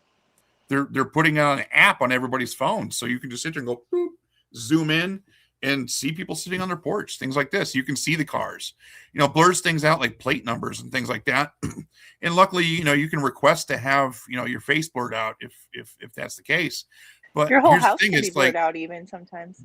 our version of what they show us is different from the version that they have, right? So it is exactly like that. And here's the thing though, is like if they see that stuff in like the Dallas trash can thing, or the Dallas where they're looking for illegal dumps and stuff like that, that's just more data going around. Doesn't the Google car to record these things? So with trash trucks driving around, that's a daily thing, right? These guys are always out there going to every house. So now instead of the Google car driving down the street one time for that month or year, 2 years, whatever it may be, we have dump trucks driving around or garbage trucks driving around collecting that data all day, every day. Scary. I mean, think about this too. Like, if I was the police in Dallas, I would absolutely like, okay, we need to get a trash truck and rig the inside of it as a surveillance truck, because we could drive that through any neighborhood with cameras all over it, and no one's even going to think twice about it. You know? Absolutely. And for those of us who do think twice about it, what are we going to do about it, right? Once again, you're not given a choice. You're not given an option to have that privacy. You don't want, I wouldn't want my children, playing in my yard, filmed like that. And who's going to buy that data who may not be ethical? Not saying that everyone's going to do it, but maybe one person will do it to one person. And that's more than too much for me. And I'll tell you the ones that are laughing and stuff is, no, we don't have a choice. And here's the thing is, like, we don't have a choice and we're paying for it. So when we talk about smart homes and smart technology, Exactly. it's kind of fucked up that we're paying for this to happen, right? When you smoke cigarettes, you're paying to just kill yourself. Well, when you're paying for Ring and stuff like that, you're paying for them to spy on you. So they're getting, triple the benefits. They have you agreeing to it. They have you paying for it, and they get all the data, and they do whatever they want with it. So we're the suckers if we don't raise our awareness, if we don't actually actively talk about these things and come together. We're going to bring this up about how we can change these things in our communities, because there is hope. There are options. There is a path forward. And I'll tell you right now, it's scary. It will make you think. It will affect you the more you look into these things and gain the knowledge that me, Chris, Susie, Nathan have. It will take you to some dark places, but at the same time too, there is light at the end of the tunnel. You know what I'm saying? There is ways in which we can have our households, which we can have our offices, which we can have our own private spaces to do the things that we love and enjoy without the worry of some hacker somewhere and stuff gaining access to the data that was supposed to save us all anyways, in which it doesn't. So we're going to go ahead and take an intermission here, have a break unless anybody has anything else to say. Let's go ahead and get some water and come back to it. Sounds good. All right. Make sure you mute your mics. Minus 3 minutes.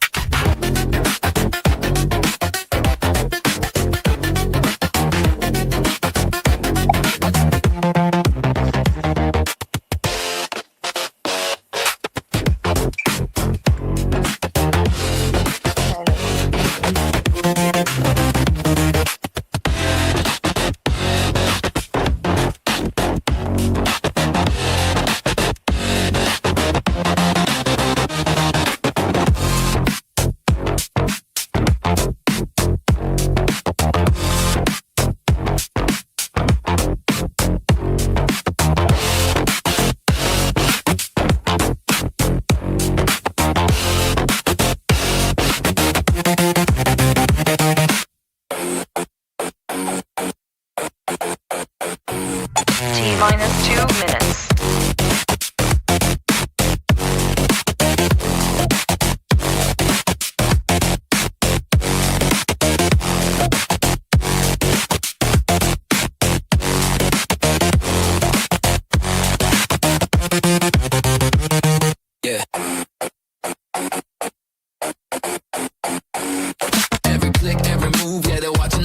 Showing ads for the things that you don't really need. They want all the data, they want your ID, but I've got some news that just won't work for me. So I encrypt the connection and cover my tracks. We get to the truth and we stick to the facts. We build a safe place where the speech is always free, where cypherpunks go to just hide and speak. Hide and speak, we stay in the shadows and make some noise. Hide and speak, digital freedom, yeah, that is our choice. Hide and speak, privacy doesn't mean not having a you wanna share is T-minus 1 minute. Look, the world is exposed, yeah, the walls are thin. Everybody posting every place that they've been. Trading privacy for likes, that's a heavy cost. In the ocean of data, the person gets lost. So we flip the switch, yeah, we go underground. Moving through the silence without making a sound. Not hiding because you are doing something wrong. Just defending your rights before they are gone. The room is secure, so let the session start. Speak from the brain or speak from the heart. Tell us your story, we unlock the doors. We invite the guests, T-minus yeah, the 30 floor is seconds. yours. You can keep the mask on, keep it low key. Privacy is priceless, but opinions are free. We amplify the voices that they try to call weak. Welcome to the stream, time to hide and speak. Hide and speak, we stay in the shadows and make some noise. Hide and speak, digital freedom, yeah, it's our choice. 10, 9, Hide and speak, privacy doesn't mean 7, not having a voice. 6, 5, 4, What you 3, wanna share is only your choice. 1. Hide and speak. Hello, everybody, and welcome back. We are vp.net. We're the crew behind it. I have myself here, Shane. We have Chris. We have Nathan, and we have Susie. So we're going to move on to the next topic here. We've been talking about surveillance technology as far as Flock, as far as Ring. It's about biometrics and kind of just a small snip of what's actually going on with these things and what's actually happening out there. So I see you got a friend there, Susie. Hello. So with these topics at hand, the thing is I want to reiterate that we're inviting these things to our homes. We're bringing these things into our homes and our offices, or somebody else is bringing it in, and it further limits the choices that we have.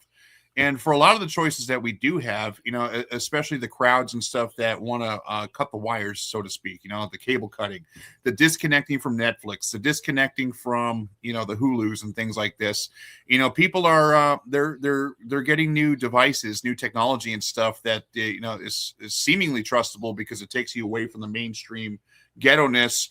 But you know, there's smart TVs and things out there and little Android boxes that exist that that people are, you know, whatever they're using them for, to stream, to, you know, have a little computer that connects through a VPN to something, to where they can watch videos somewhere, or just downright, you know, download things. So people have these smart devices now connected to their homes, and it's one of those things that's kind of looking like an epidemic in a sense of, you know, I'm seeing it constantly pop up on in the technology communities, especially on Hacker News and things that are, you know, where I look at for privacy related things every day, all day, and it's just kind of like I kind of fall into it by accident, and seeing this new technology out there, right? Like, I'm one of those people that I love technology. I love customizing everything. I like making it my way.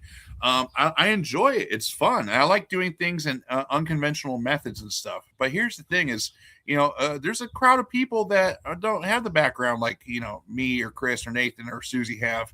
And they want to get into these things. You know, it's a culture. It's cool. So they want these smart devices, especially like a smart TV. And what's happening now, and this is the epidemic, is we have what's called the Internet of Things. And the Internet of Things is literally, think about it, it's your smart fridges, it's your washing machines, it's your smart light bulbs, like the shady apartment that, you know, was forced upon Chris there.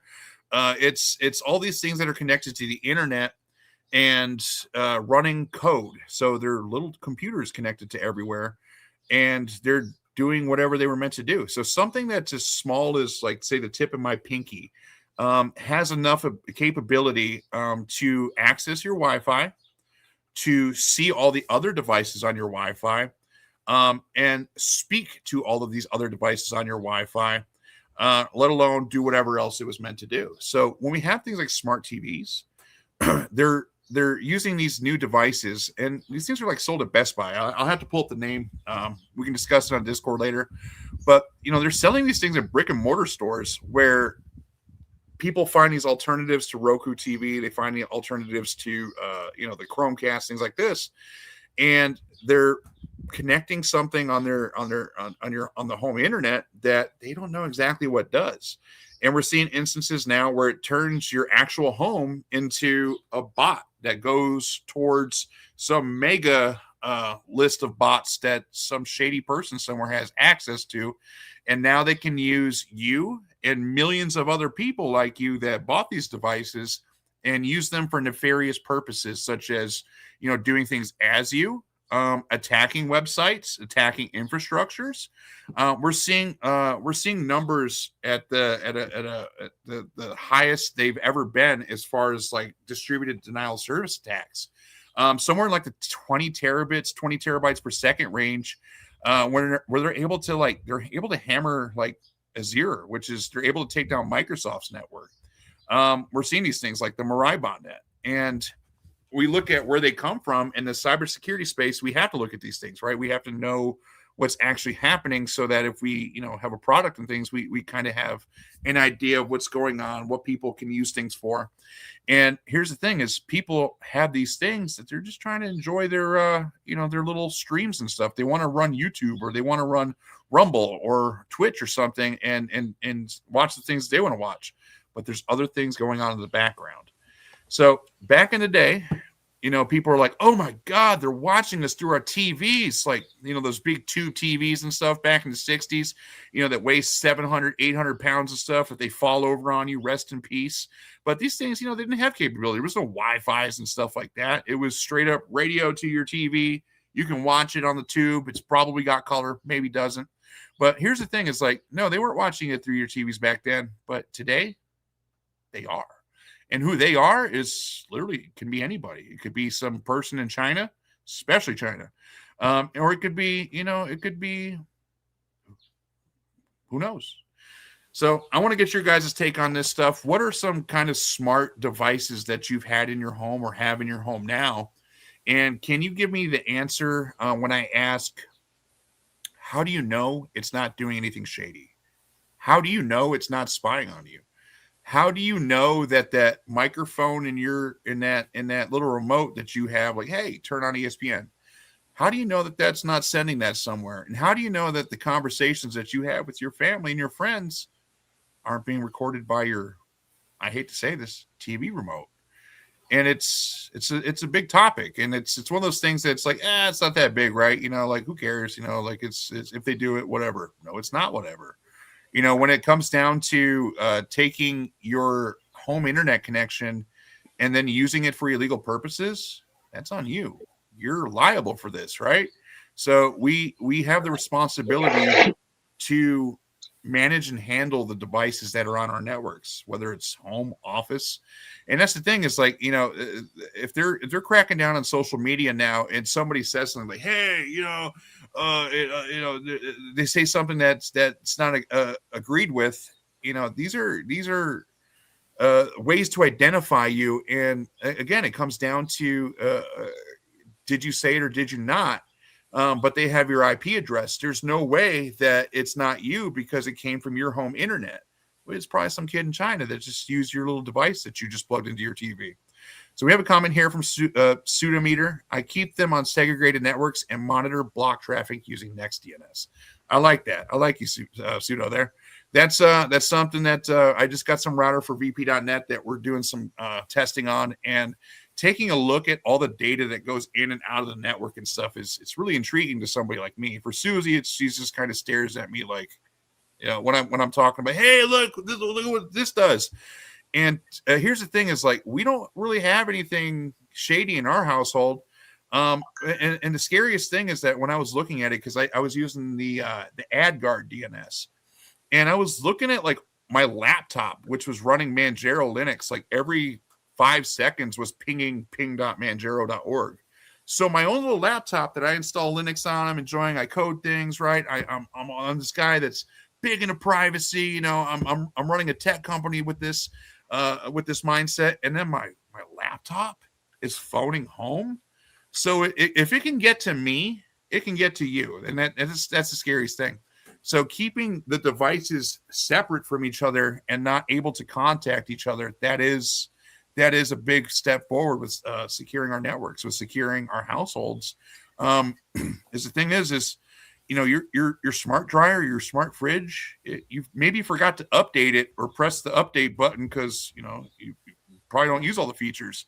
But guess what? That new toaster that you just installed, it had a back door in it, and now they can use your toaster to hack your refrigerator. And this would sound absolutely fucking retarded if I said this back in Or early your phone. 2000s. Yeah, or your phone. And that's the thing is like you install an app on your phone, and it can then send a ping out to everything that's on your Wi-Fi, and it can see who's there, and it can monitor them too.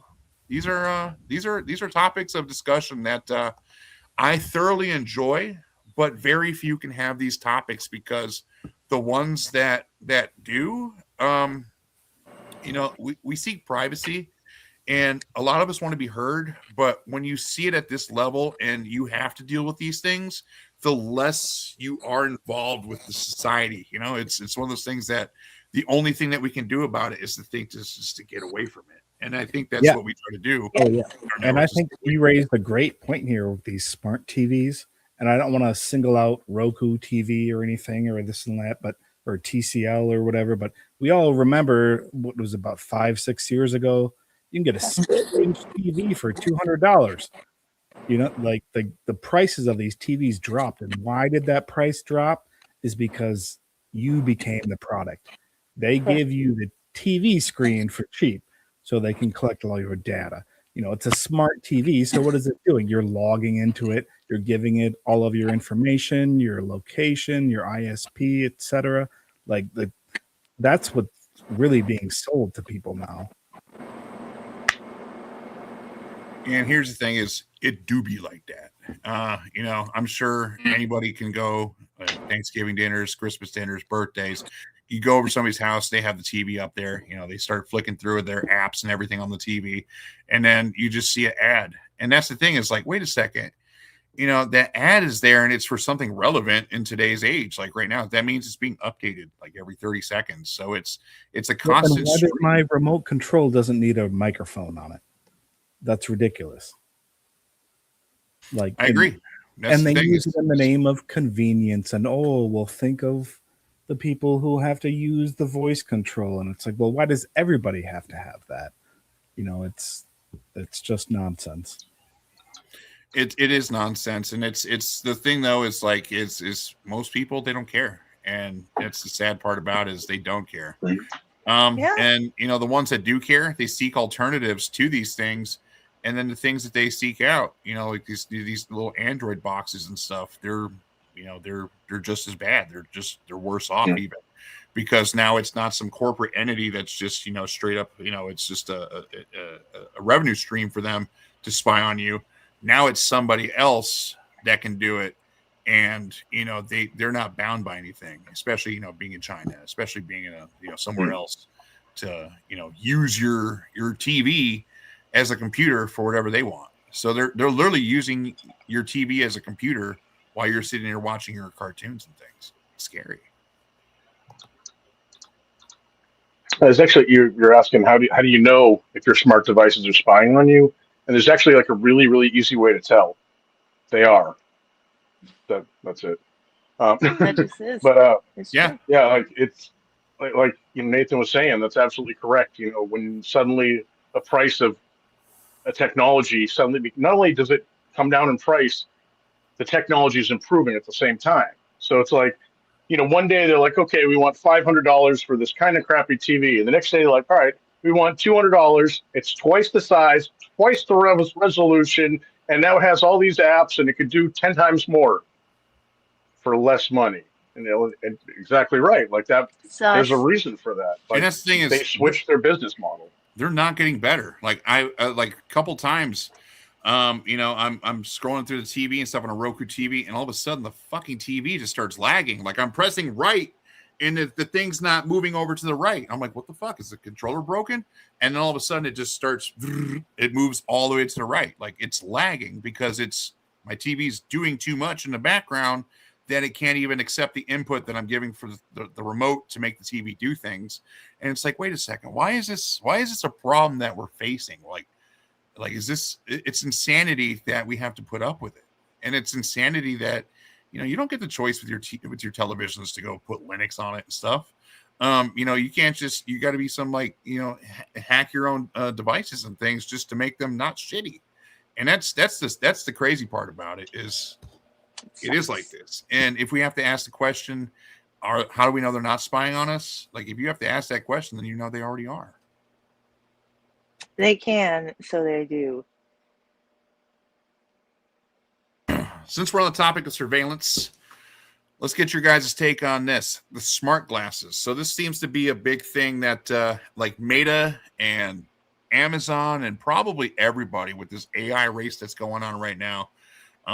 I first started seeing this with like OpenAI. They bought something for little wearables, and it's literally just like a little pendant that hangs from your neck that listens to everything and can see everything. And they had a product malfunction with it because the cameras on it, they didn't realize that women have boobs. And so this thing sits down on the chest and it aims up. So instead of being able to see straight, it looks up. I'm like, well, that's a really funny fucking problem for you. The businesses and stuff, but kind of figures they would kind of leave girls out of the equation when they're thinking about surveillance and violating all of our privacy. But that's the thing today is now they have glasses out there with a little camera right there, and there's even glasses that give you the augmented reality, so it's showing you things within your glasses while it's seeing the live field. So it's seeing what you would normally see, and then it's adding its own stuff to it. So think about, you play a video game and you see like this little icon over somebody's head or something like that. These new glasses can do things like that. They record everything that happens during the day, and they justify this thing like as if they just revolutionized something by making a fucking pendant hanging from their necks. And they're probably going to become a billionaire from it too, and it's that stupid. But they justify it with things like, oh, it takes notes for me. So you can literally sit there, and most companies and stuff, they have meetings like 12 meetings a day and stuff, where they sit there and just talk, and it's meeting after meeting after meeting after meeting. You have to type stuff, you got to write stuff. And justification is that it can recall everything that you witnessed that day, and categorize it, do whatever with it. I guess I don't use these things. I don't look into it, but I just recently saw an article where, somebody had the Google glasses, or maybe it was the Facebook ones. They had him on a train, and some girl just walked up to him, ripped his glasses off of his face, and then stomped on him, broke them and stuff. And she was regarded as a hero.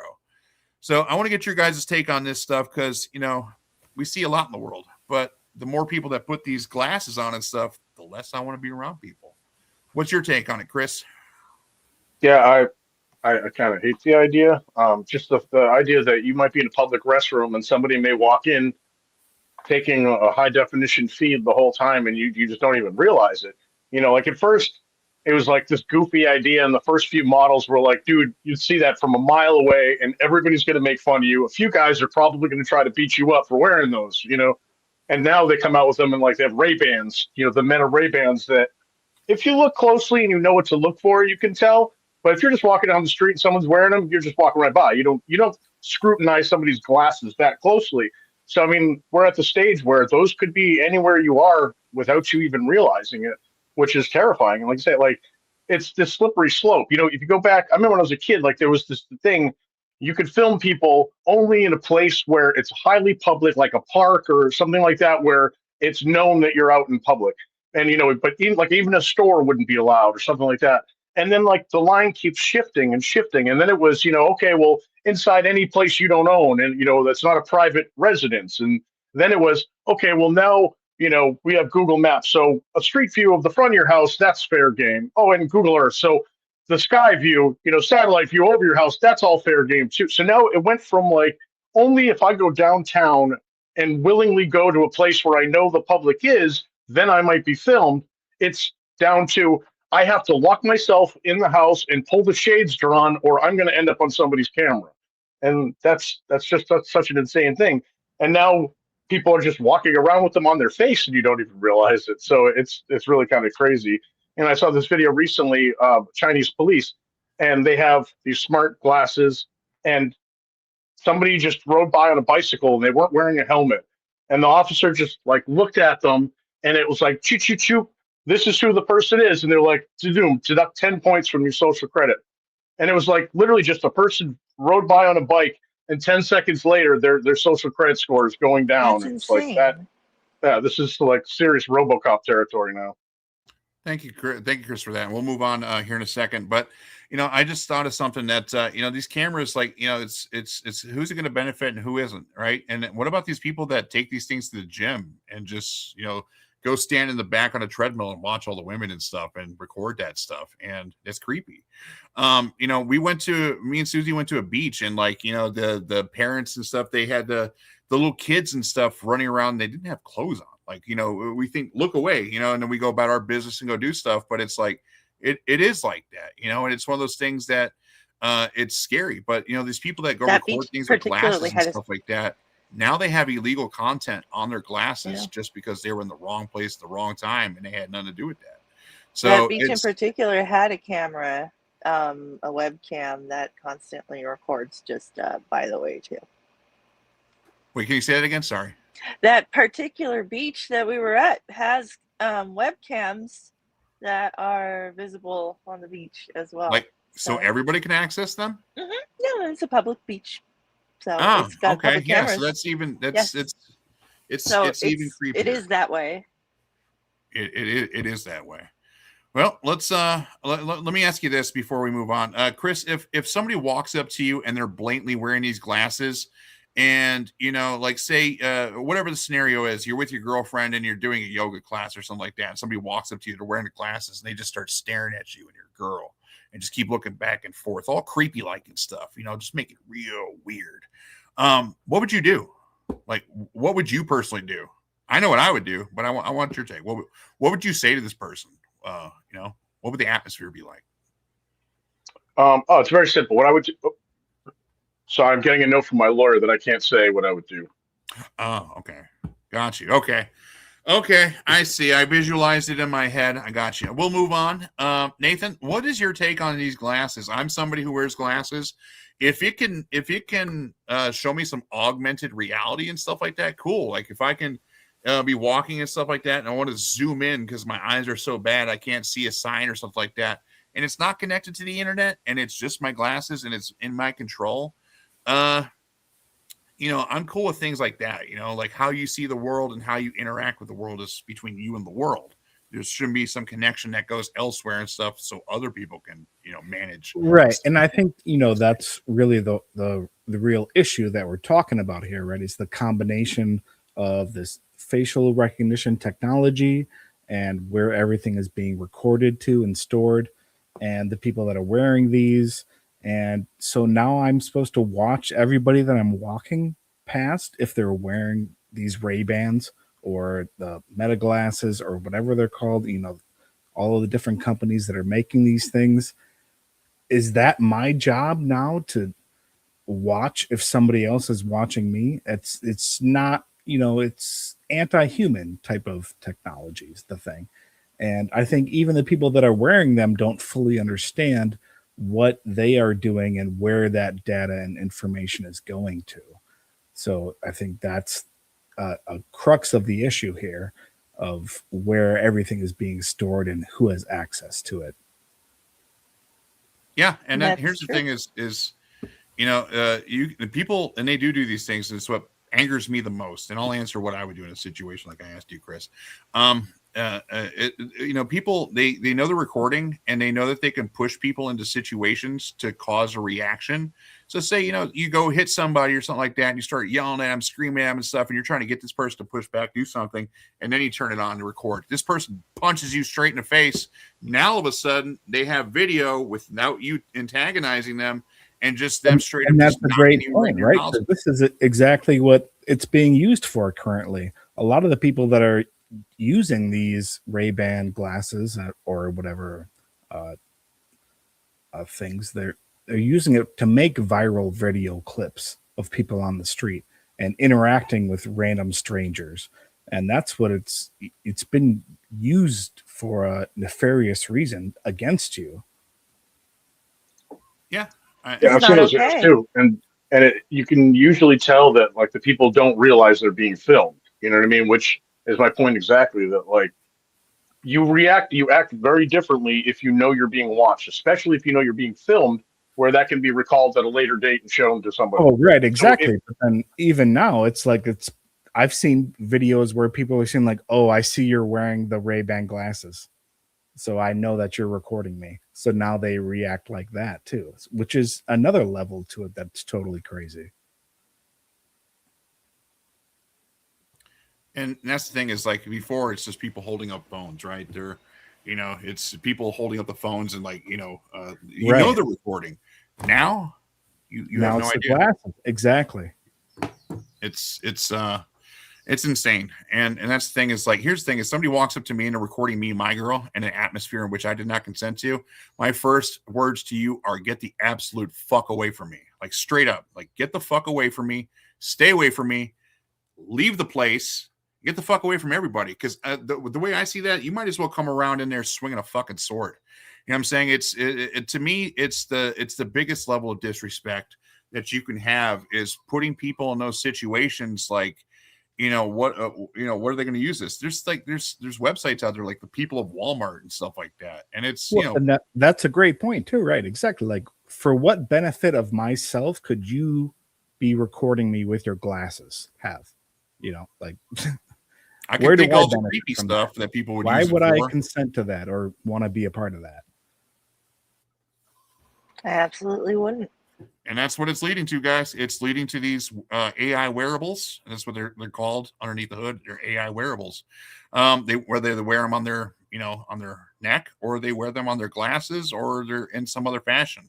I mean, we have fucking watches that people are like, "Oh, look, I did 10,000 steps today," and their fucking watch is recording us too. And that's the thing, is it do be like that. What's your take on this, Susie? I want to hear your take on the AI wearables, and I want to know how you would react if you saw somebody come in with one of those cameras attached to their glasses. It does circle back for me to what you were saying about how devices talk to each other. So if you've got this thing where you're constantly going around, and let's say it's linked up to some Wi-Fi or something, and now it's able, these devices can all talk to each other. So what kind of metrics are being discussed here or sent back and forth? And not only that, as a parent, again, I wouldn't want this around my children. This is not okay. I mean, my kids wouldn't like to be filmed without their consent, and I wouldn't like my kids to be filmed without it either.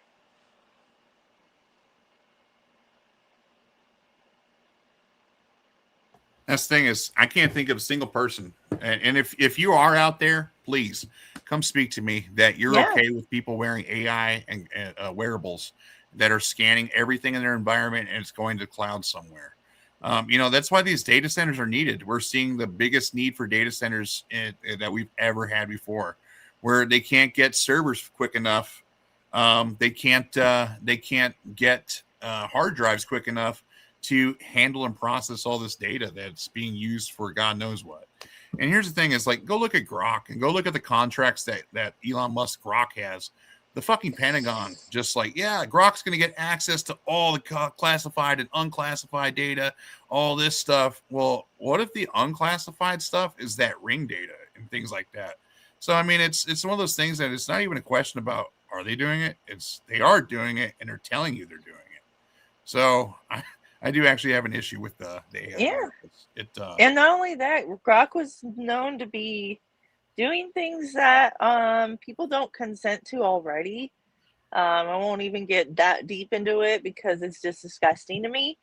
But it completely violates people in a way where, it goes beyond revenge. It goes beyond, it dehumanizes, especially women, because we're already a target for things like, sexualization and things like that.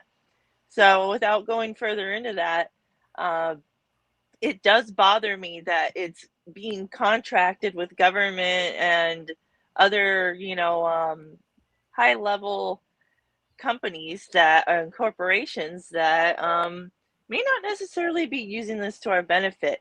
And the fact that we can't consent, I'm sorry, we can't, remove consent for this disturbs me to my core. And that's I'm glad you brought that up, Susie, about the sexualization and stuff. This is something that Chris brought up last stream with IP cameras. Like South Korean hackers turned over 120,000 IP cams from homes and businesses into sexploitation nightmare. So all that stuff that like Epstein was doing, like recording people and stuff to get power over them, things like this. We invite these things to our homes, and the hackers do connect in, and they do watch, and they do things, and it is of the sexual nature and stuff that they do these things. And it's when I read that article, and I'm like, wow, that's I can't believe that's actually happening. And only is it happening, we're hearing about this stuff.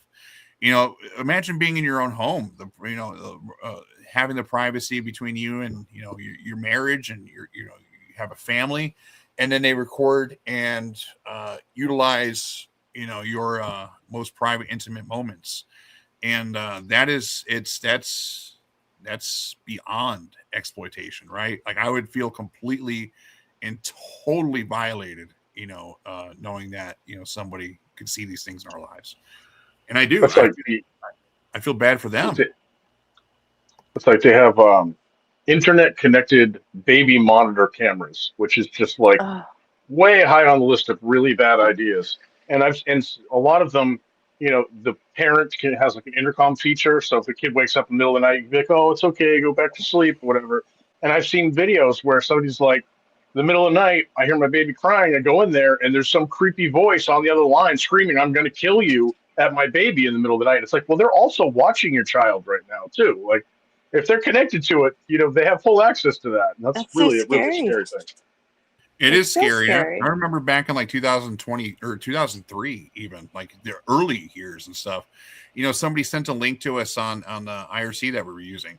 And you could just click these arrows, and it would just take you to a different webcam view and stuff. Sometimes you'd see like, the city skyline and stuff like that. Some places you'd see like, the lobby of a hotel. Some places you would see like nanny cams, front porch cams, things like that. Security cameras. It was open access, and I think it was just something like these cameras just had a default username and password, and then you were able to connect into it and get the video feed right away. And so all these people, and you could just sit there and click and just keep clicking, and it just took you to a new one every time. I know there's apps like that, like what is it, Omegle or something like that, where you switch and then you can interact with people. But this isn't like that, because these people they have no idea that somebody having fun just linked to a big giant group of his friends. Now everybody's sifting through it and looking for funny stuff to share with each other. Like, oh my God, look at this person. They're arguing with this person. You think they're going to fight? Things like this. Or, you're in a line, like recordings of libraries. And there was things I think of like, high schools and things like that. Imagine like, it's recording the gymnasium and stuff like that. And it's like this. I'm sure on the dark web, these things exist. I don't go looking for them. But these are the things that affect every one of us. Like the one thing that connects all of us, and not in the spiritual sense, in the actual physical world here, is technology, right? It's the internet, and everything is hackable. Everything is recording. Everything is doing things. And 90, I would say like 90% of the people that I've spoken to over the years, they're like, oh, Shane's the tech guy. You know, they don't know anything about technology, let alone like they can barely turn their computer on, or they don't even know how to access the settings on their Android devices, their phones. So when I ask them questions and stuff, how do you know you're not being spied on, and what can you do about it? And that's the thing, is they're going to look at me and turn their head like I'm speaking Chinese, like I'm talking rocket science, and they don't know. And that's the thing is, we do have solutions. We do have a path forward away from all of this. And the path forward away from all of this isn't isolation. It's not disconnecting ourselves from everybody and everything as the world moves into, you know, having the AI wearables and, you know, the TVs that watch us. And then these things that Chris brought up where, you know, I've seen this too. I've actually had this happen where people were trolling me and stuff, where they can speak to you through the fucking camera, where you're just standing there and all of a sudden you hear a voice. You're like, is that God? And no, it's somebody that's just like, it's just messing with you and stuff. And, you know, what about these? To them, they're getting aroused out of it. They're probably on Discord doing it, recording it, sharing their friends and stuff like that. But you in that moment and stuff, like, somebody's going to kill my baby? Yeah, no, like, you do take that shit seriously. I take that shit seriously.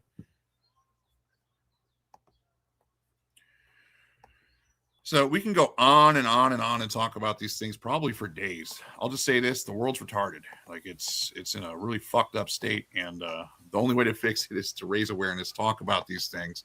We do want to hear from you guys. If you guys are listening on stream, if you guys are watching this video later on down the road, we want to hear from you. Your voices matter. The things you are interested in, they matter.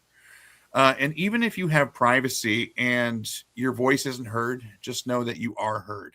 We know you're there, you know, and privacy is a big thing, but you can be a part of something. You can have a voice. And, you know, whether you come talk to us on Telegram, on Discord, anything, just reach out.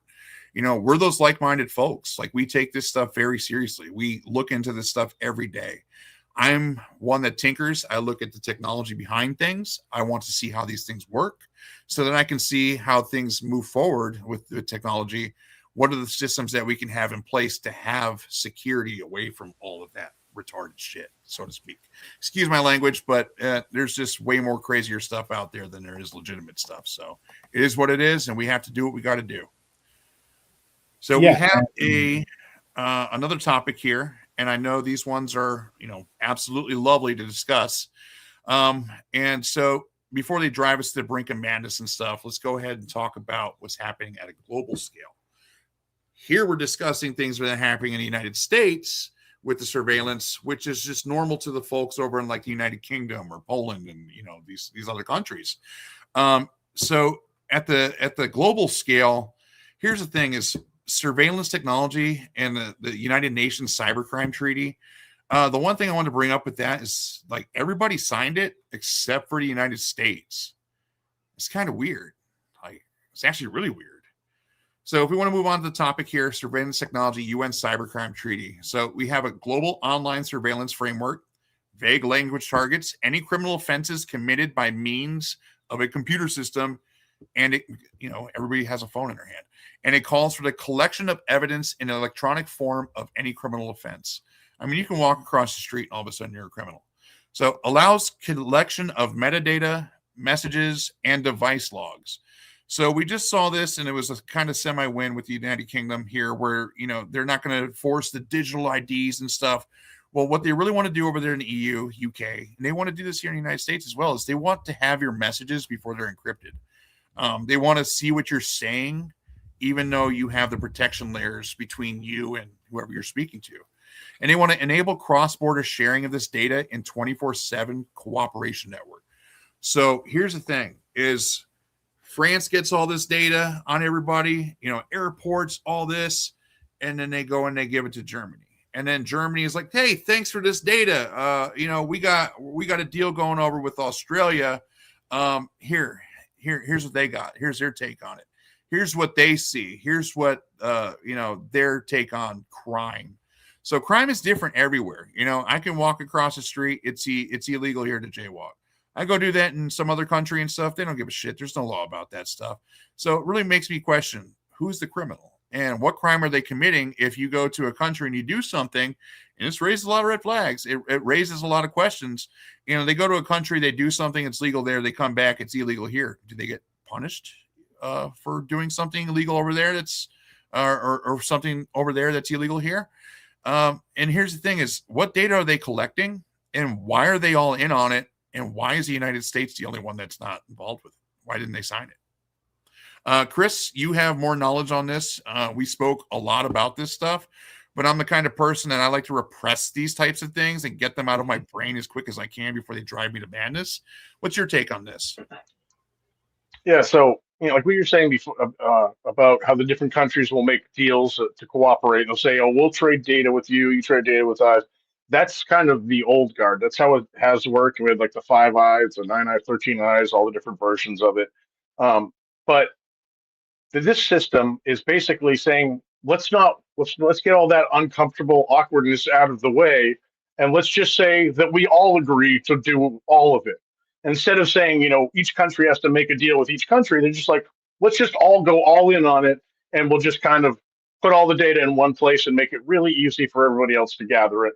And why it's really messed up is so a lot of countries will have a law, like for example, the U.S.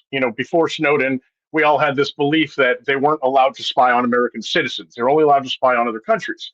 So there was many cases where it was clear that the government had information about citizens that you could only get from spying. And people would be like, well, how did you do that?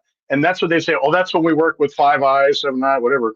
They'd say, we asked the UK to spy on our citizens for us because we're not allowed to do it. And then we spy on their citizens for them because they're not allowed to do it. And then we just share the information back and forth, which is obviously ridiculous and defeats the whole point of saying that you're not allowed to spy on us. But that's sort of how they did it. But now they're just saying it's wide open. We all agree. We can all do it anytime we want. And the reason the U.S. isn't doing it, I think personally, this is just my opinion. I think we have probably one of the best surveillance networks going, and we probably have the most deals with other countries already worked out because we have a lot of things that we can use to flex on them. So we say basically, you give us all your data or we sanction you, or we stop selling you this, or we stop buying this. We have a million different ways we can twist and pull on these other countries. So I don't think we need to sign that in order to get that data. I think we get that data anyway. So all signing that would do is give our massive surveillance network that is better than a lot of those countries and give them access to that data. So there's no win for America. It's only a win for them. So I think that's probably why we're not signing it, is we just don't need that. We already have that data. Yeah, so we don't want to share. It would really just be a treaty for them to get data from us and us agreeing to it, right? And that's the thing too. Is like, and it's these countries like, oh, we're not going to give you data no more. It's like, who gives a shit? Like, you give data to Poland, and we have deals with Poland, so we don't even need you in the equation. We'll just get your shit through somebody else. And that it's like that. It's actually comical, at this point, at that level. And we're kind of seeing this too. Like, you notice, like 2 things here, guys. Is it seems like every loophole imaginable that can be abused like that card is being pulled. Any loophole that's happening, they're doing it. Like, they're just doing every loophole. But they're also doing that kind of at the global scale. Like, what is this? Every country at the same time is doing age verification. They're doing anti-porn. They're doing, the push to not have encrypted messages. They're doing the push to have backdoors and devices, and they're doing the push to share data with everybody, all at the same time. I mean, if it walks like a duck, if it quacks like a duck, they were probably watching that duck, for the last 20 years. And that's funny. That's the scary part about it. So jump in for a second. Yeah, that actually just made me think of something. Just because we just talked about those 2 subjects back to back, the UN Cybercrime Treaty, where all these countries have agreed to cooperate and share data, and then at the same time, all of those countries are all pushing the same laws to make sure that the data they collect so they can get more data. I bet you behind the deals, there's probably some back deal arrangement saying, if you want to sign this, you have to start doing this. You have to start collecting more data so that to even the playing field. I bet that's probably what's going on. I honestly, those 2 issues are probably very closely related. It does seem very coordinated. I think the answers to our questions could probably be answered by us just emailing whoever the CEO is of Palantir. You know, in theory, if they were to if reply back, be like, yes, we are the evil masterminds pulling all the strings. And I'm not saying this about that Palantir is doing this and stuff, but it probably is like that. What's your take, Susie? Allegedly. Or Nathan? I'm sorry. It could be that way. I just wanted to add in allegedly. Allegedly. Yeah. These opinions again are of my own volition. I say very stupid things, and please don't send a drone to me. I'm good with drones. If you fall out a window, I'll check and see if it's right. Okay. Man, this guy really fell out that window there, and oh look, he, scary times. But that's the thing too, is like, over here in America and stuff, we can joke about these things and stuff. Over there in other countries and stuff, when they talk about this stuff, they're the fucking criminal. They're the ones that are going in the database that's getting shared with Poland, that's getting shared with somebody else. And that's the thing is we have freedom of speech, we have freedom of expression and stuff. We deserve that freedom. We don't have freedom of privacy. It doesn't make sense to me. And not only do we not have freedom of privacy, all the fucking assholes that like lead the world and stuff have agreed that we don't need privacy either. It's I do actually disagree with that. Well, but I disagree that it seems like the more centralized, the more you want to go to the UN, you want to go to a large government of a certain country or whatever. It just gets worse and worse and worse and worse, right? It's always going to be more restrictive and more regulations. And when you start having these total globalist type enforcement acts that control everything, and that then forces the corporations to comply to all of these things. And that's why you see all of these camera companies are forcing their data into a centralized area, right? So it's not like they just have the data from the Ring cameras. They also have the 27 other different camera companies that are sending all that data to. They have everything. And that's the thing is with these things, like, I'm all for it. We have to stop cybercrime. Like, you have to protect the things that matter. You have to protect your infrastructures. You have to protect your users. You have to protect your data. I think I just saw something with like Proton Mail got hacked or something, or something got leaked or something. I didn't get a chance to look at it because it was right as the stream started. But at the global scale that this is happening, for them to stop cybercrime, that's a good thing. But have you guys seen any instances of where they're able to stop this cybercrime? Like, I'm still seeing hospitals. Like, I get letters in the mail and stuff like, oh, your data was in a data breach, your health records and social security number and your address and everything about you, really. It got stolen. And then it becomes your obligation to deal with that too. It's like they don't even give you anything. It's like, oh, we screwed up, so now you got to do all this work. Like, it's victimization of everybody. Yeah. For just participating in something that maybe they had to do. Yeah. And here's the thing is, like, the UK, they signed the cybercrime treaty and stuff like that. And then you have some dickheads, like, what is it, OFCOM? They're over there, like, trying to go after 4chan and stuff to, for whatever, I think, require IDs. Just that guy, 4chan. They're just going after 4chan. Like, those are the wrong people to fuck with. I'll say that. But they're doing this stuff to stop cybercrime, to do these things.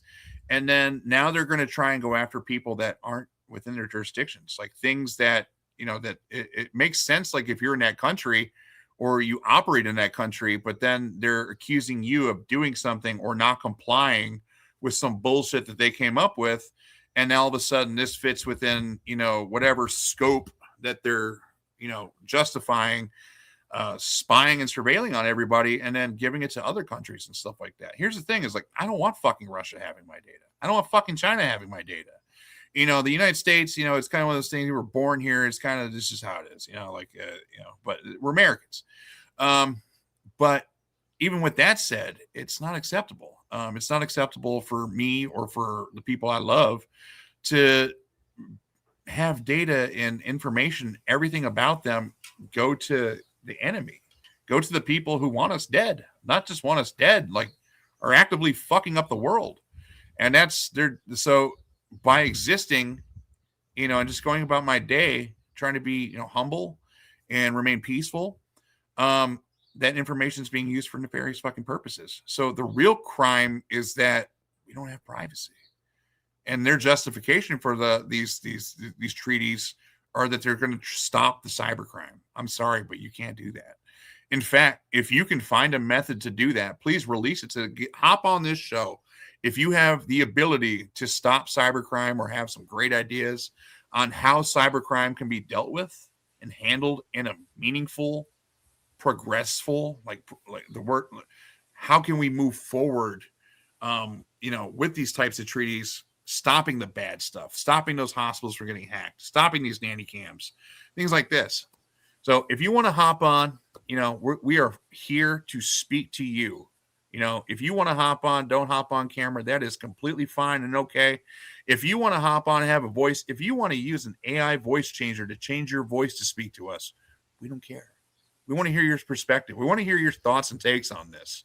I know what it's like to not want to log into YouTube, not want an account because I don't want it to show me algorithmic stuff that it thinks I want to see. And then, to be blocked from it to prove that I'm a human being and not a bot, these types of things.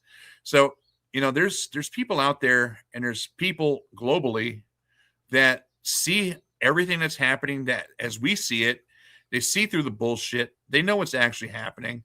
And I want you guys to know that even if you're not saying anything or able to speak to us, you're still heard. And you're heard because there's a quest for privacy. There's a seeking for it. And there's a respect for anonymity and the respect for who it is that we truly are. We're our digital selves. We're our real selves. And that's the thing is, if there's going to be this level of surveillance on everybody, what does that mean for you? What does that mean for me? The last stream I asked, what does privacy mean to you? And don't answer this question. Just think about it. Hold it within yourself there. And think about really what privacy means to you. And I'll tell you this, from the level of like where we were when the internet first started, we had the original cypherpunks. These are the people that created the website stuff for HTTPS, that created the secure shell SSH so that we can access our servers and our computers remotely and securely. They're the ones that invented the secure messaging systems. They're the ones that really put forth all the effort for the things that protect us in such meaningful and wonderful ways that are being taken away from us because the surveillance systems that exist are looking at us when we have a reasonable means of privacy. Like if I'm sending somebody a message on Signal, fuck off. That's between me and who I'm talking to. If I'm doing something, if I'm at a beach or in a park, don't record me. If I'm on a train or if I'm somewhere and you're walking around with glasses, don't record me. And that's the thing is, we need a voice. We need to stand up and say no. And in order to do that, we need to have respect for those who actually actively stand up for each other. I have this within me. Chris has it within him. Susie has it within her, and Nathan has it with him. That we fight for this every day, privacy, right? And it's just one word. But the thing is, the flock cameras, the ring cameras, they're recording everything. They're listening. People use this for nefarious purposes. They want to know everything about you. They want to know your habits. And you know what? I say to this, I don't give a fuck what they want to know. Go away. That's all I want. Just go away. So that I can hang out with my friends and so that I can do things, make cool things, be a part of cool things. And I don't have to worry about some kid in China stealing my ideas or some rogue hacker in Russia or something that wants to, terrorize me through some cameras. These are big things. These things matter. They matter to me because it affects me and my need and want to go out into the real world where I can be accused of being a criminal for something I didn't do. Then I can be around something that is recording things because it wants to put a tag to my behaviors. Like this guy crossed the street illegally, hidden social scores, things like this. So there's surveillance technology. It exists. It's out there. United Nations, Ring, the Internet of Things. it's going to lead us to a lot of topics here in the upcoming weeks. So let's move forward. I'll ask you guys any I want questions. to say hello, Carissa. Carissa just joined us. Zach, So Clarissa, Hi hi, Queen. guys. Hey, welcome to Carissa. the stream. I'm Thank glad you. you joined. Carissa, can you say your name and who you are and what you're about? Yeah, so my name is Carissa. I'm a part of the whole vp.net verified privacy community. And I did just get off of work recently, but I have been listening to you guys, and it's been a very invigorating conversation. So I'm happy to be a part of this. What's your Oh, take? glad to have you. Welcome. I have a question. I have a question for you, Carissa. 2 questions, Sure. or a couple questions. So you're probably around cameras a lot, huh? Like, what are your thoughts on cameras being pointed in our faces 24/7? Well, we actually recently, about 2 years ago, they had put in. I work at in a bank, and they had put in 20 new cameras, and they took away Holy our shit. security. And we all voiced our concerns pretty blatantly. And when we spoke to HR about why they had taken away our security, they said, well, you guys have 20 new security cameras, so no more security for you. I can't make this up. And then we were robbed a few months later after you that had serious? happened. And I don't know for a fact, but I do believe that the cameras that they have are biometric reading cameras. I think they also record Most likely. So they're probably the voice type of too. cameras and stuff that when people walk in, like the eyes in the sky already know who that person is before they even show their ID to the bank teller and stuff, right? Oh yeah, I'm so sure about it. Chase is nearly a $1 trillion company, projected by 2027, I believe, if I remember correctly. So they have the money for it. They have the backing. But I don't like it. It makes me feel uncomfortable. We're audited every year, so you definitely do feel like you have the cameras on you at all times. That's for sure. And it's one of those things that, I mean, you probably get used to it and everything, but at the same time too, it's not just it's like this in the places that we're most commonly at, so we get used to them, but it's like this everywhere and unfamiliar, unknown places to us. I have a question for you. You're on the West Coast there. Have you seen any of these flock cameras around? I'm sure things are crazy around LA and stuff. They usually are, but have you seen any of these flock cameras yourself? Flock cameras. These are the cameras that are sitting on the side of the road. They feed data. It's a Palantir thing, really. I could be wrong on that. Don't quote me. But these are the things that are Ring cameras are in partnership with Flock, and they're everywhere, and they're recording everybody and everything. And it's also like the license movement. plate cameras that the government is using. It's mostly the government cameras that are on all these telephone posts and everywhere, street corners. Exactly. Is it I'm the not same so one as the one with the sure. blue lights? Is that right? That one that we saw there in Hilo, that I think it's of the same nature. I don't know what that one there is. It's probably the same thing. I think the police have access to it.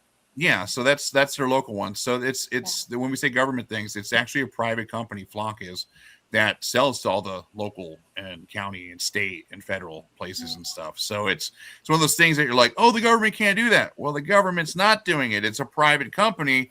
However, the government has access to it, and they do use it. The government is just selling the space underneath the red, yellow, and green telephone light. Yeah. And, or on the side of a highway and stuff where there's just under the stop sign that says, "Oh yeah, here you go." So you would say, Carissa, that you haven't really seen these cameras, right? Yeah, I'm looking at pictures right now. No, I have. Okay. Funny enough, I've seen these types of cameras in Walmart parking lots, which is funny because Walmart does have contracts with Palantir. Walmart, Amazon, CVS. I know United Health. So I'm sure in downtown LA, which I'm not so close to, they're deployed all over the place. but I do not venture down that way for many reasons. Yeah, you don't want to get stabbed or robbed and all that stuff. Yeah, makes sense. Right. Not anymore.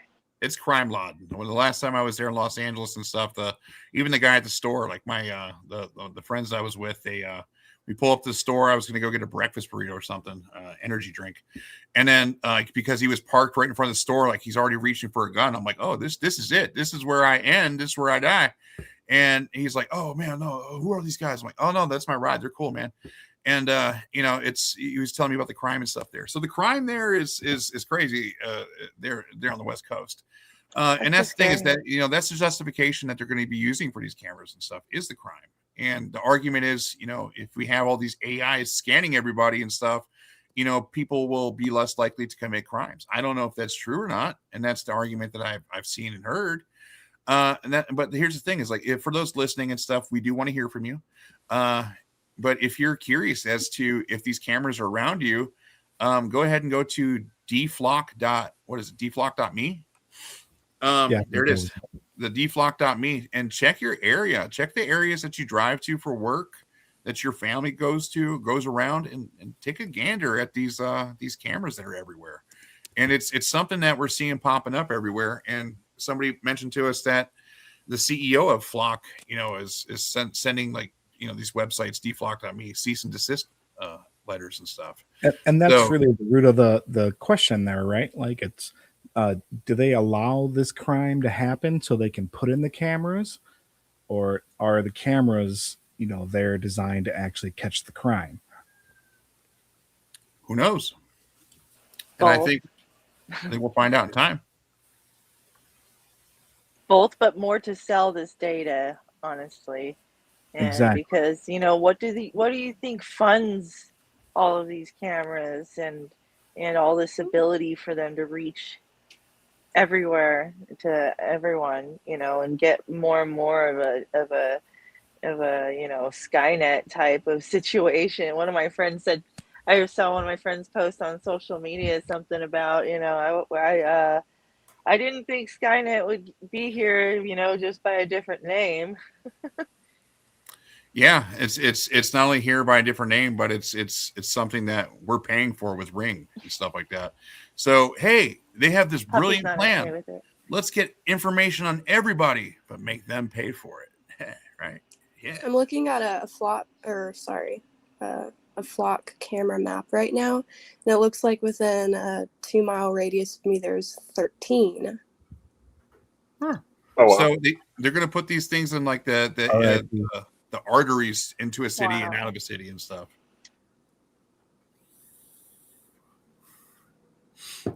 Yeah, I think the crazy thing, like in that study, when the people that were just trying, they started just to see if it was possible to break into those cameras, and had no problems trampling through the entire network easily.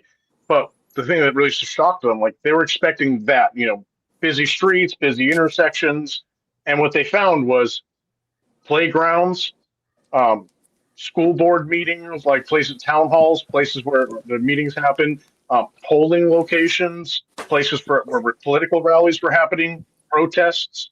So it's just like, none of that has anything to do with license plates or crime. All of that has to do with politics and stuff like that. So, a lot of these things aren't even being used for what they say they are. So they're telling the people, we're going to use these to catch criminals, and then they're using it to spy on you and to figure out who you're voting for, what political opponent, what political candidates you support, whether or not you're active in local politics.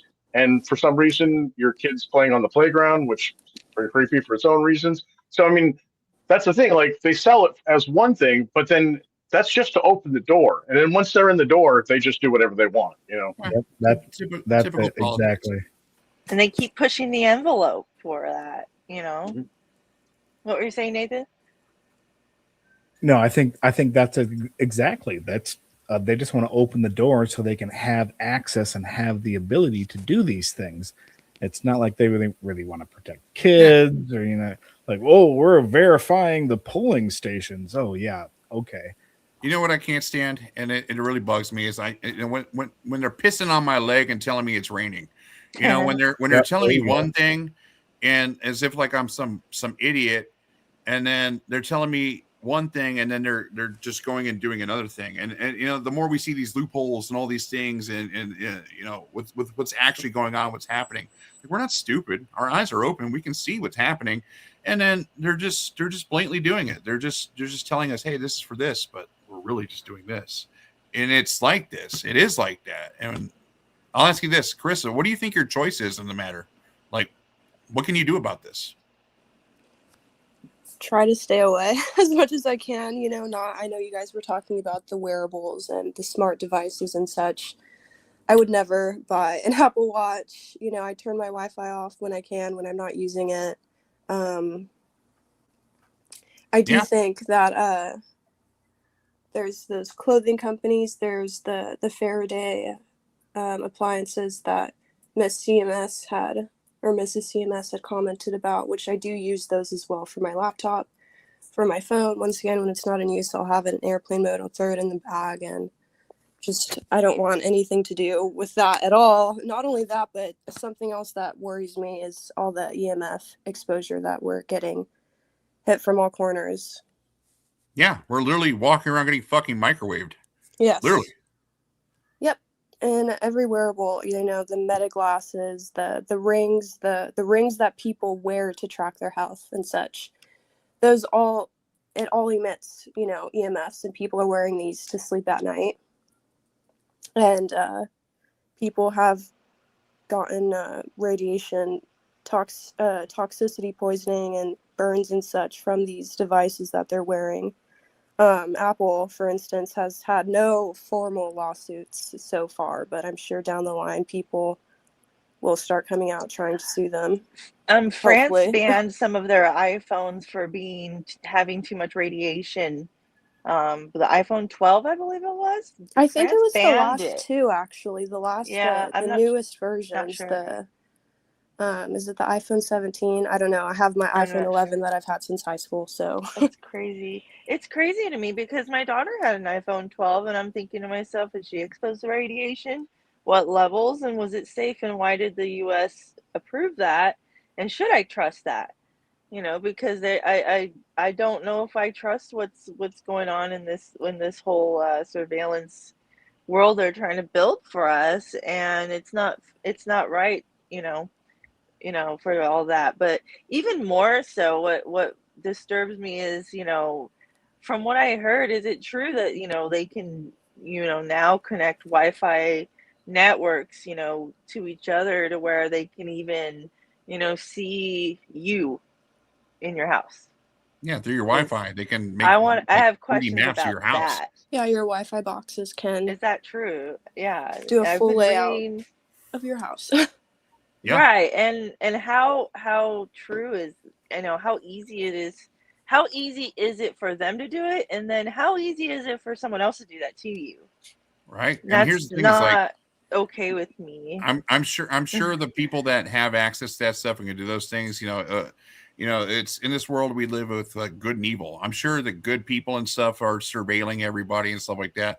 I'm more concerned with the shady motherfuckers, the bad ones and stuff like that. Like That's the thing. ones that don't play by rules and will fuck your life up if they so choose.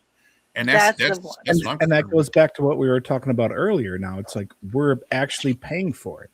So my Yes. Roku TV It's being costs half handed the over. price that it should, or whatever these stupid little Roomba robots that go around and map my property out that cost less than they should. Is that really what we want? Should I have to pay for you to sell my data? Doesn't make any sense to me.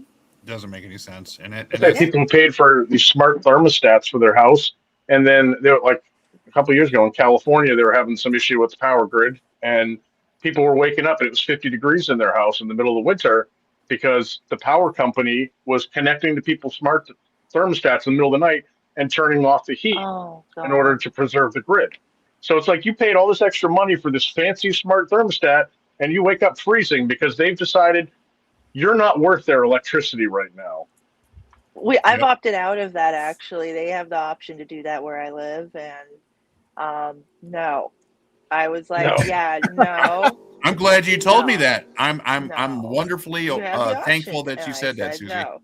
Yeah, fuck that. No. Just no. Yeah, that's insane that somebody can part just of the adjust N my, and the my O. temperature.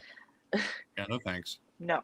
They said, oh, well, it could help you mitigate your bill and we could help you keep your bill down. No. I No. got It's just something that it's can like mitigate. it's conditioning. You know, they want to condition us to get used Okay. to the idea of being rationed things and being only allowed to use what you've been given, and for that to be able to change at a moment's notice without explanation. So they Yeah. want us to be used to that concept. So anytime they want, they could just tighten things up on you if they feel like it. Yeah. And I want to set that boundary. Why can't I set that boundary, with everything else? And like Carissa said, Carissa mentioned something that it's upsetting that you feel like you have to, and Chris said this too, I think, you have to shut yourself into your house or something. You got to shut your front door. You don't want to have a window in your damn door because somebody else's door can look in your window or something. And, people are And now they're getting inside your house better and too. better cameras every day. What's that? Said and now they're inside your house too, through your TV, your refrigerator, your toaster, everything they could possibly get. They're like, let's connect to that. I'm glad you mentioned that keyword there, and I'll let you guys wonder what that keyword is. Boundaries. And I think that's the biggest thing with privacy is the word boundaries. And with that said, with the word boundaries and stuff, the world and its surveillance and its 50 eyes here and 20 eyes there and 7 eyes here, 5 eyes, whatever, 1 eye, I don't care. Here's the thing is with the surveillance and stuff. How about this? How about, ask politely first. Here's my group of friends here, the people I work with day in and day out on these topics. How about ask politely first? If you want to know everything about all of us, if you want to know all of our secret details, these things like that, how about politely ask? Has that ever been considered? No, Like it has. an informed consent type thing. Yeah, and I like that you said that because it goes back to something we've discussed in the past, Shane, is that maybe you'll say it better than me, but there is a difference between secrecy and privacy. Yeah. Yeah, that's the thing is privacy is it's all about atmosphere, right? Secrecy is the need for absolute privacy. We can give definitions on these things and it changes. And if you guys are out there watching or even watching this video, come join us. I want to hear what your definitions of secrecy and privacy. Privacy is not secrecy, right?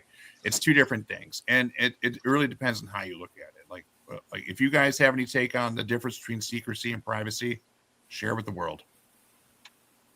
And frankly, it's the fact that privacy is what you want to have in your own life, where I want to be able to sit in my patio, have a cup of coffee, and hang out with my dogs, and maybe even do my gardening, and know that nothing's actually tracking me. Okay, it's not the fact that I don't want to be, I want, the Five Eyes, all that things. I want them, the police, everybody, I want them to catch the bad guys. I do. But why is it that you have to watch every detail of me that, that benefits you monetarily because you're selling it to some, to things like, insurance companies?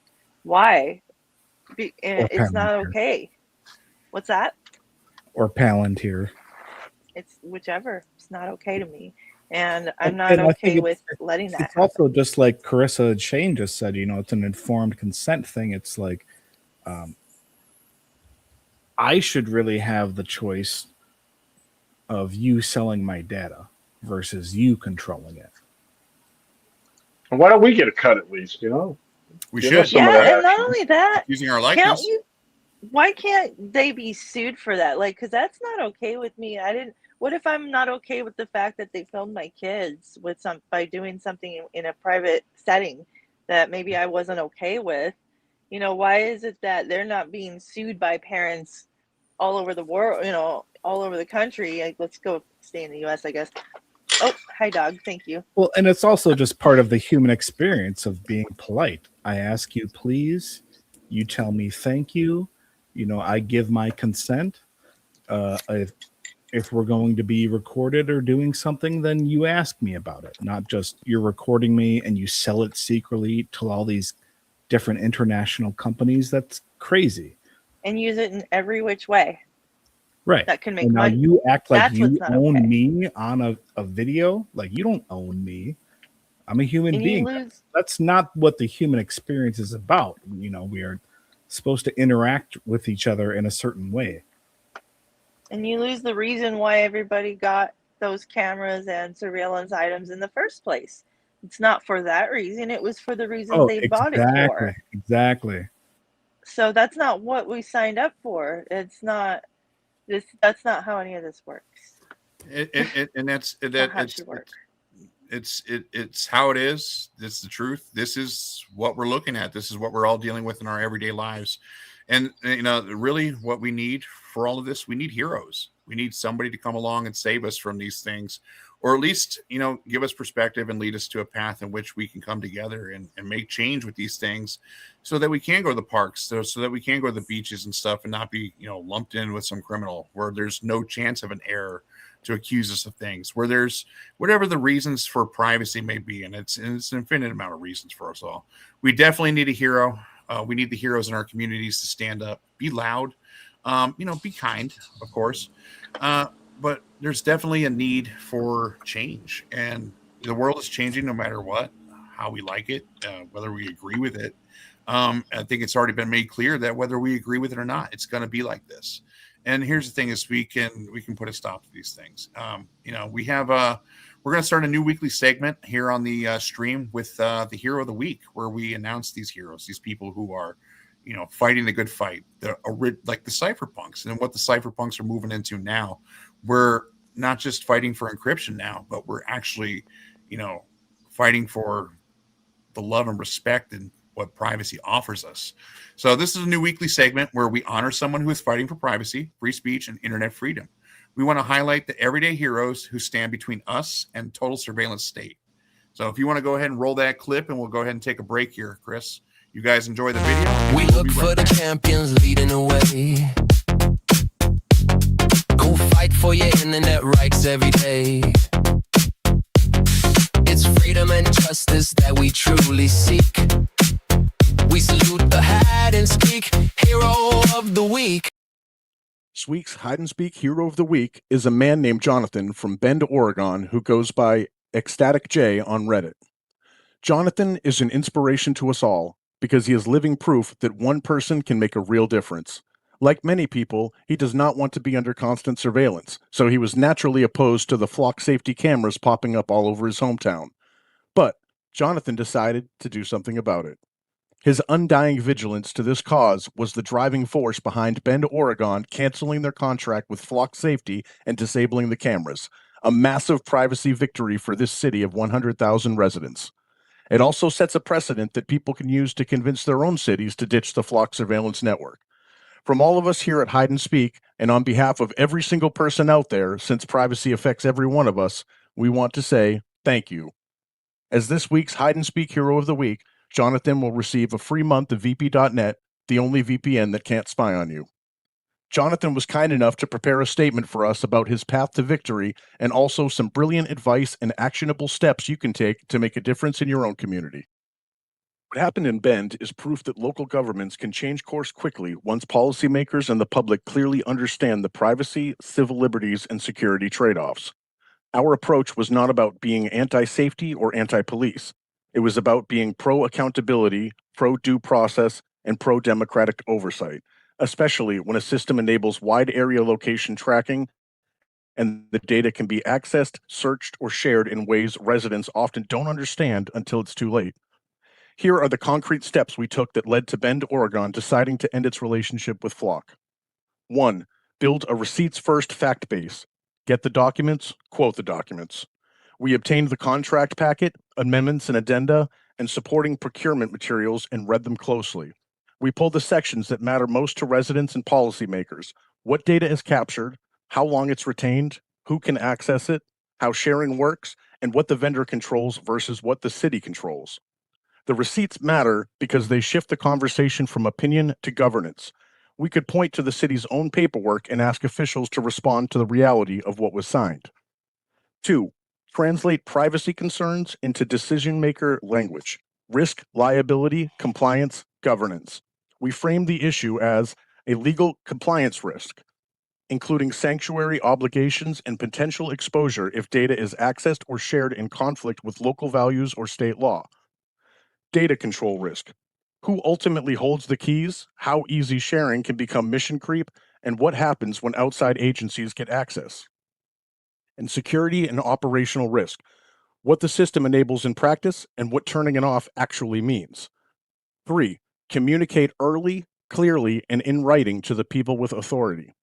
We emailed the mayor and council, but also made sure to email the council's general inbox so every member received the same information at the same time. The goal wasn't to gotcha anyone. It was to ensure they had a clear, documented explanation of the risks, backed by sources that they could review on their own devices and share with city staff and legal counsel. 4. Build public visibility without overclaiming. We used local media and community channels to raise awareness using verifiable facts, not rumors. We kept our tone grounded, acknowledged that tools can help public safety, but insist that the governance, safeguards, and vendor practices have to meet a high bar. 5. Organize community participation. Show up, speak, and repeat. We encourage residents to attend meetings and submit comments, and we help people focus on a few clear points rather than a scattershot list. We drafted concise public comment and pivot notes so people could adapt to whatever council announced in the moment. Consistency mattered. The same core concerns, repeated calmly by multiple residents, is what breaks through. 6. Use examples from other places to remove fear of being first. We pointed to other cities and jurisdictions that paused, restricted, or ended similar deployments. That's important because officials often hesitate if they think they're the first to take a step. Precedent makes action feel normal and defensible. 7. Prevent the vendor swap problem by pushing policy-first guardrails. We emphasized that the real problem isn't which vendor, it's the policy framework. Access rules, auditing, sharing limits, retention minimization, transparency, and consequences for misuse. If a city ever considers ALPR again, policy needs to come first, before a purchase, so the rules aren't written by vendors after the fact. 8. After a decision is made, insist on real follow-through. We're turning them off is not the same thing as data collection and data transfer have stopped.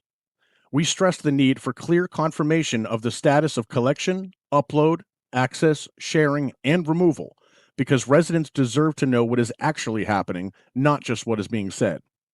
The biggest lesson is this: education changes outcomes. Once Bend policymakers and staff understood the privacy and security implications in plain language, supported by documentation, they were willing to change direction. That's not because they suddenly became privacy activists, it's because they had enough information to evaluate risk and governance honestly, and they saw that the public was engaged in paying attention. And that leads to the larger point. Change scales upward, city to state to national. Most surveillance policy is adopted locally first. When enough cities take action and adopt stronger standards, it becomes easier for states to follow. When enough states act, national lawmakers can no longer treat the issue as theoretical. It becomes an obvious mainstream governance requirement. Local actions matter, and they compound. That's why educating the public on how to take effective local action is paramount. How to request and read contracts and policies. How to communicate with elected officials in writing. How to show up and make public comment count. How to demand policy-first safeguards. And how to verify follow-through after the votes are taken. If people take anything away from Bend, I hope it's this: you don't need to be an expert to create change. You need receipts, clarity, persistence, and community. Hide and speak, hero of the week.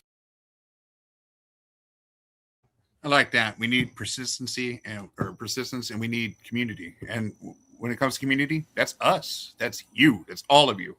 And that's the thing is, like, when it comes to these topics, and they are controversial, these are very real things happening. This is how it is. It comes down to, what can we do about it? And that's the thing is, like, you can think of it in the sense of like, oh, we have to stop this. We have to have these removed. It has to stop. But in order to really value privacy, in order to really do this, we have to value the good things as opposed to trying to get rid of all of the bad things, right? And it's one of those things. It's going to take a fight. It's going to take what we just watched, the documentation, reaching out, the speaking to the community leaders, the paper trails.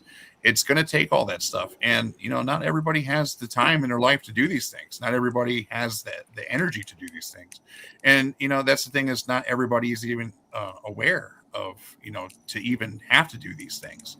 And so what we can do is we can come together, we can discuss these things, and we can value privacy. We can choose the good things. We can choose the things that offer us a realm of privacy, offer us an atmosphere in which we can conduct business, in which we can hang out with our friends, in which we can do what it is that we do.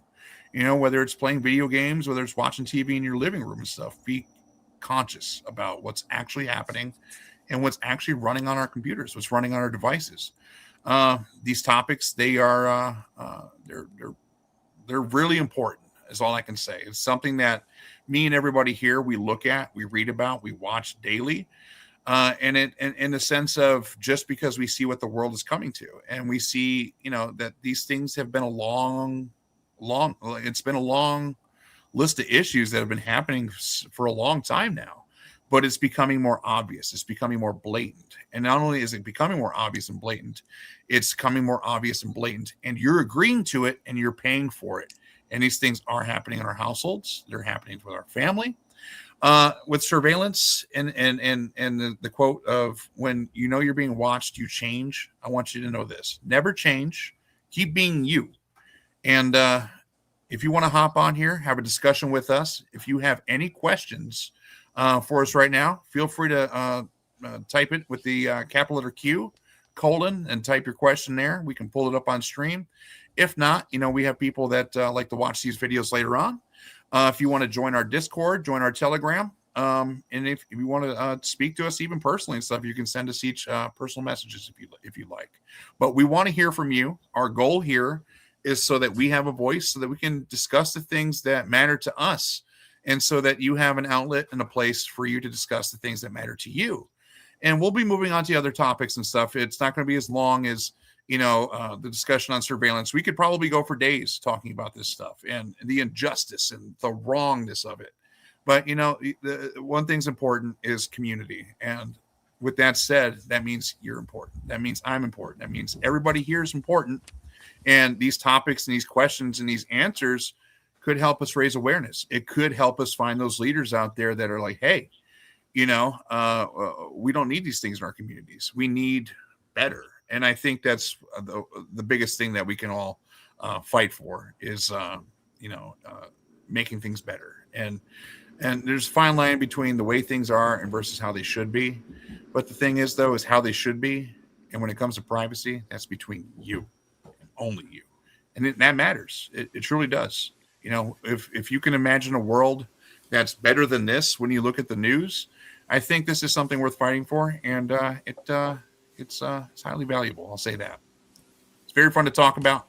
And, just the things that you do in your homes and the things that you do around your offices, or the things that you think that even, me is somebody that works in information security, and Chris that works in information security, Nathan and Susie. These are things that, how do you secure information? How do you secure your information? These are entire fields. Like, people have careers based on these things. Intel everywhere. The providers, the internet providers, everybody has a need for privacy. And right now, at scale, globally, the level of privacy that everybody deserves is not just withering away, it's withering away exponentially. It's at a high rate. And the sad part about it is we're paying for it. We're paying for it with not just our privacy, but with our wallets. And then, it's something of concern, I would say. So with this said, I want to say thank you to Susie, Chris, Carissa, and Nathan. I'll open this up for a quick discussion here. We can close this out, have a little discussion here amongst ourselves, but then, we can prepare for the next stream and stuff. I think we had a question of the week we added in here at the last minute. I guess I'll just go ahead and read it. That is, if you knew that every single thing that you say or do online would immediately become part of a public Well, record. thanks, Like there's just guys. some website where you can look up and anybody's name and just see everything they've ever said or done. Would you use the internet differently, or would you even use the internet at all? That's a pretty loaded question. I mean, and with answering it without asking more questions and stuff. Yes, I would still use the internet. Yes, I still would be me because I know who I am, what it is I believe in, and the things I'm willing to stand up for. And I like to see that, or think of myself as a good, kind person. But at the same time, too, I'm one of those OGs and stuff that I don't give a fuck what people think. So that's just me personally. And I mean, I do care what people think, but not when it comes to me. I'm going to be the same way every time. So what do you guys think? Would you guys change your behaviors online? I mean, I think on some level that everybody changes their behavior when you're being viewed. But no, me personally, probably not. Yeah, that's the thing. Is like I'm going to say what I want to say. I'm going to do what I want to do. But I think that's because I'm an adult. I'm responsible, and I know to do good things, and be kind and be humble. Have some humility with it.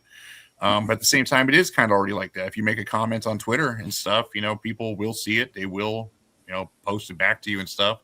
Emails, things like this. This thing is like, it's arguable that there's no privacy at all. And it is like this, like everything we do and say is public.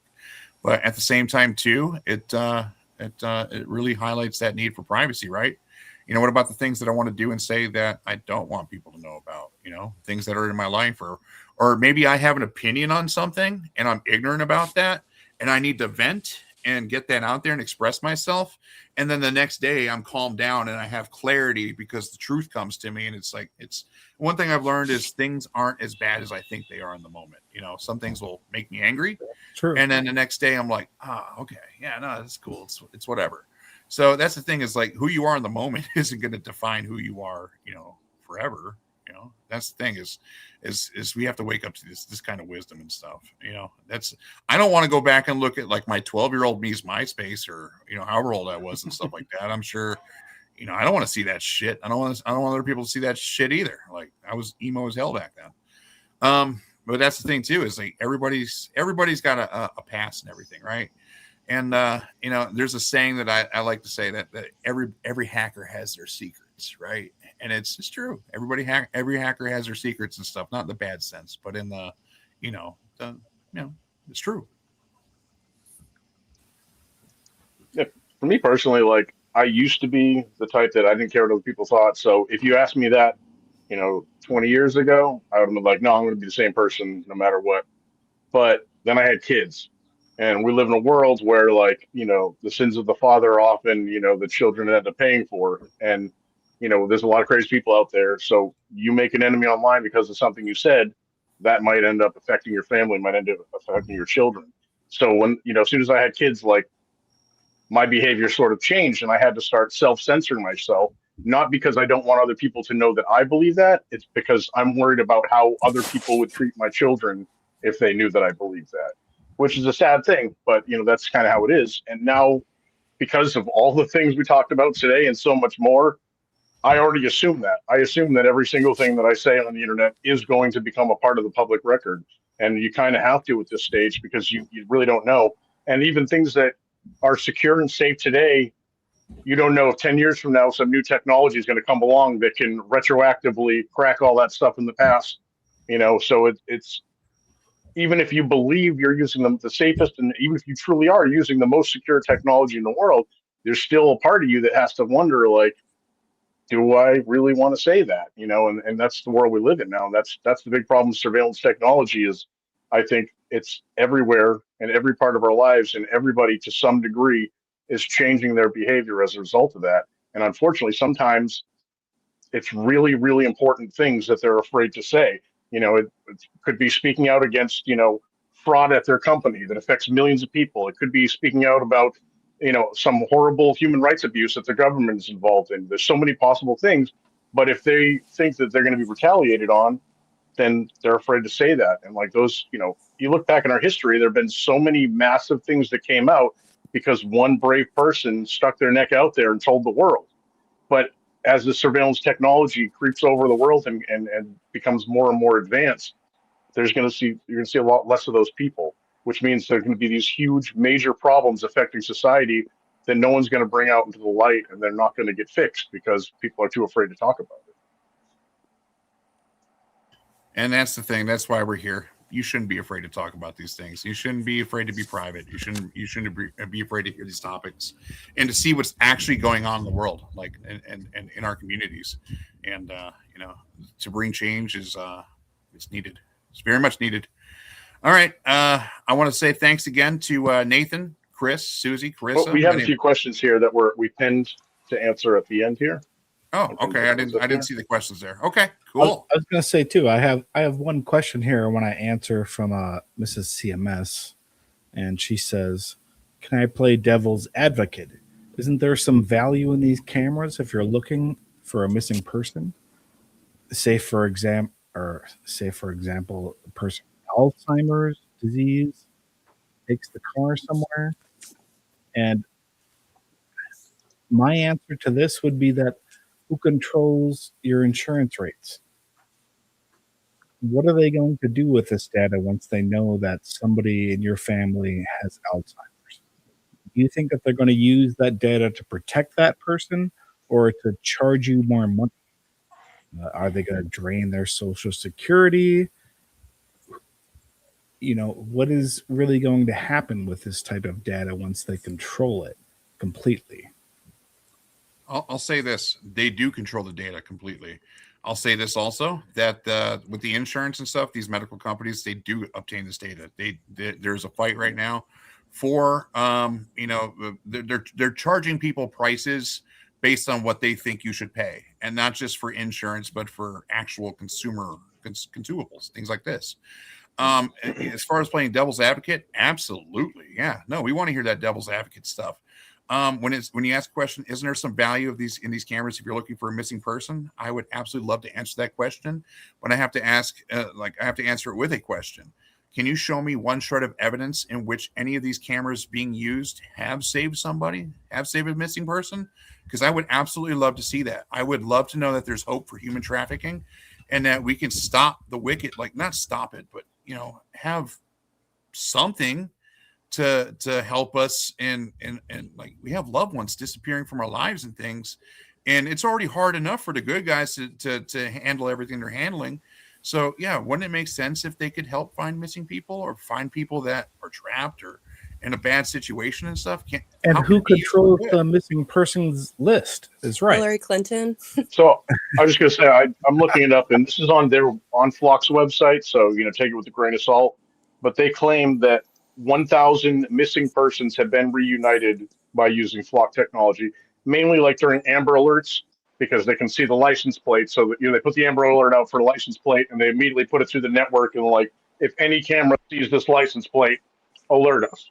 So I will say, yes, that is a useful function, but it's one of the, it doesn't change the fact that it's causing a whole lot of negatives at the same time.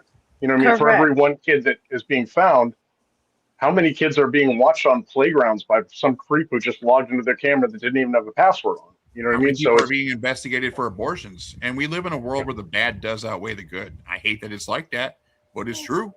It's how it is. All the bad stuff outweighs what good is coming from this.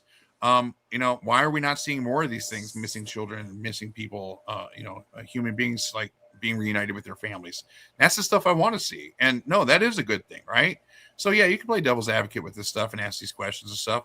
There's going to be some good in all of this, right? There's arguments and justifications, and whether we like it or not, it is like this. It is happening, and it needs to be done for things like national security, for security in our communities, for finding the criminals and stuff that rob some 80-year-old lady or something like that. Just these for whatever the thing at hand is.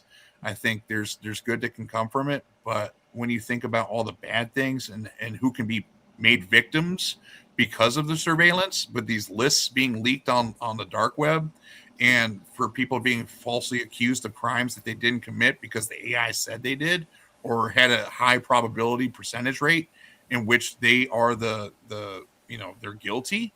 So that's where things are leading to, and considering human history and stuff. I would absolutely like that. There's more good in all this than there is, but it's not looking that way. And that's a big I question don't about it think too, AI right? is Like, valid who as a jury controls of the her list? peers, and not only that, I don't think it's okay to. Here's the thing. Okay, and Chris says, yes, there's been all these people that have been rescued, which I think is a great thing, and that is why we have these things, right? Once again, it validates that point, yes. But why are they allowing this to be exploited the way it does get exploited? Why is it so not secure? Because and I'll tell you why, because technology keeps advancing in a way where it's always a constant battle between privacy, security, and the bad guys.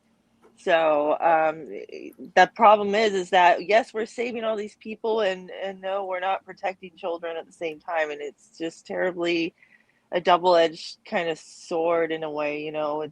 It's well, no, not a double-edged sword, but it's in a there's benefits, but there's a lot of things wrong with it, and they need to make it more secure is one of the big points. They need to stop selling the data.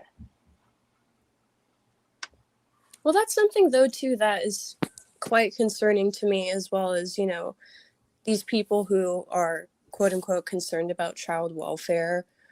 Are they? Because like I wasn't kidding when I No. mentioned Hillary Clinton, because back in 1999 she collaborated with the International Center for Missing and Exploited Children, and she made her own sister company here in America, which was the NCMEC, so the National Center for Missing and Exploited Children, here in the US, alongside with the former Prime Minister of the UK, which was Tony Blair, and his wife.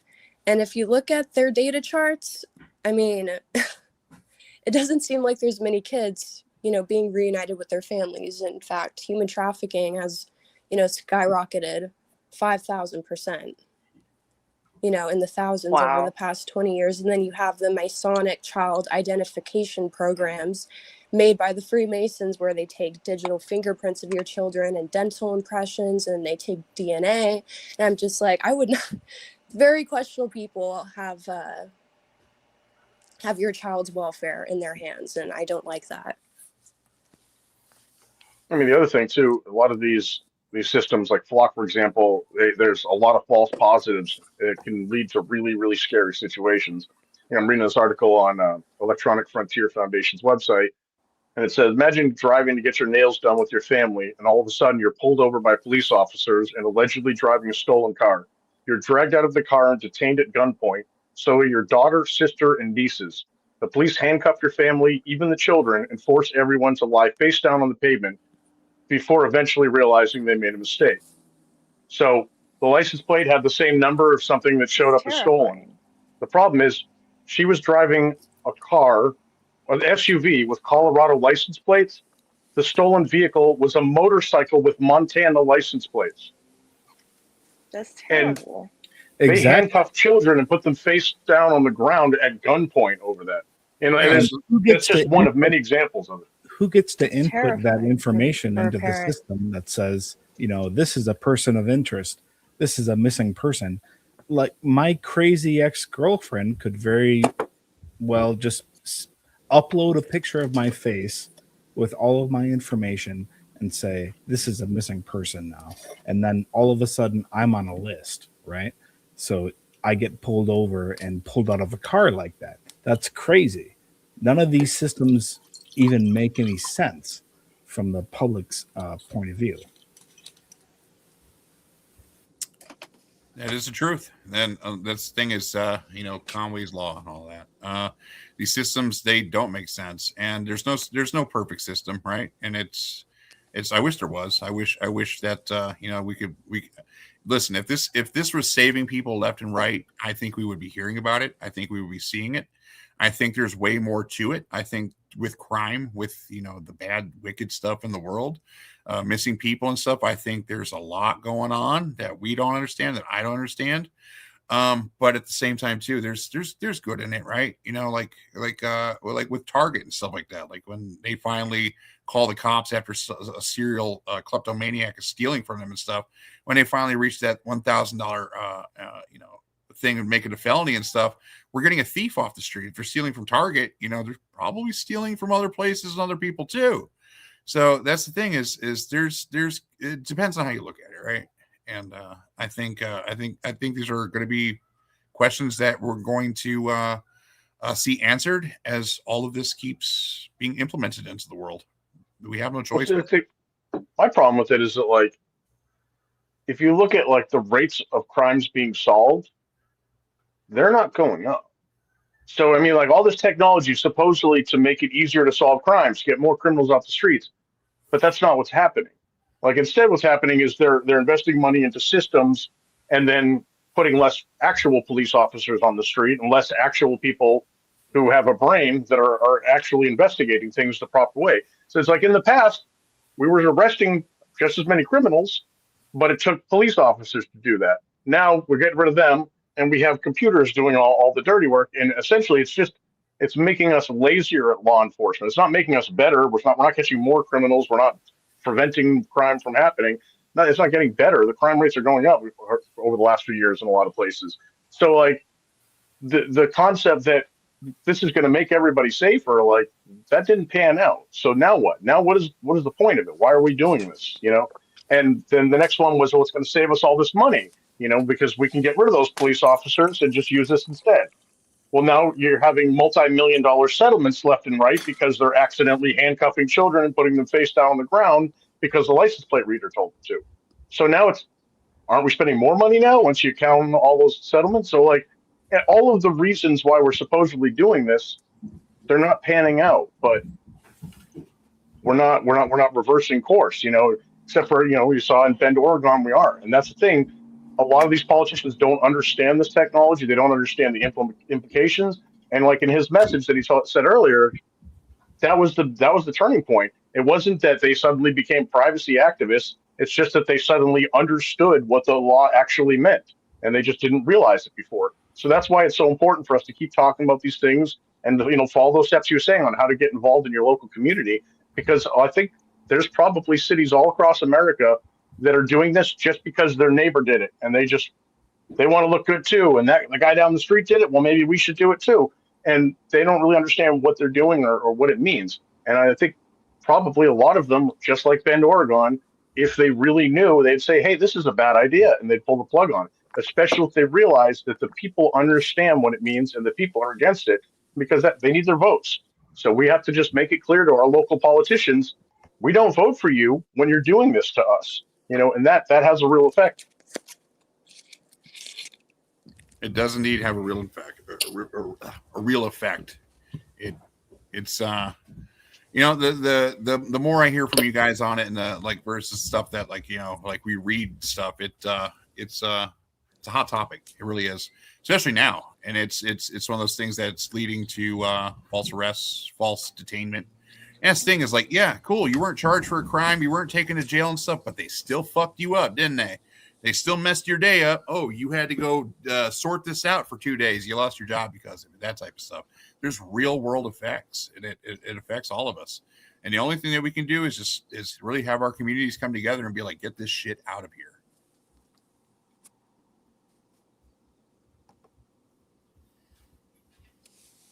All right. What's the questions looking like? Have we got any other questions? The next one. Here we go.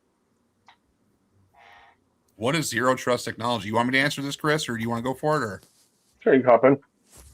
Okay. Zero trust is, so you have a system, let's say A, B, C, right? You have A that needs to talk to C, but it needs to pass through B. But with B, it needs to have no knowledge of what's being passed through it.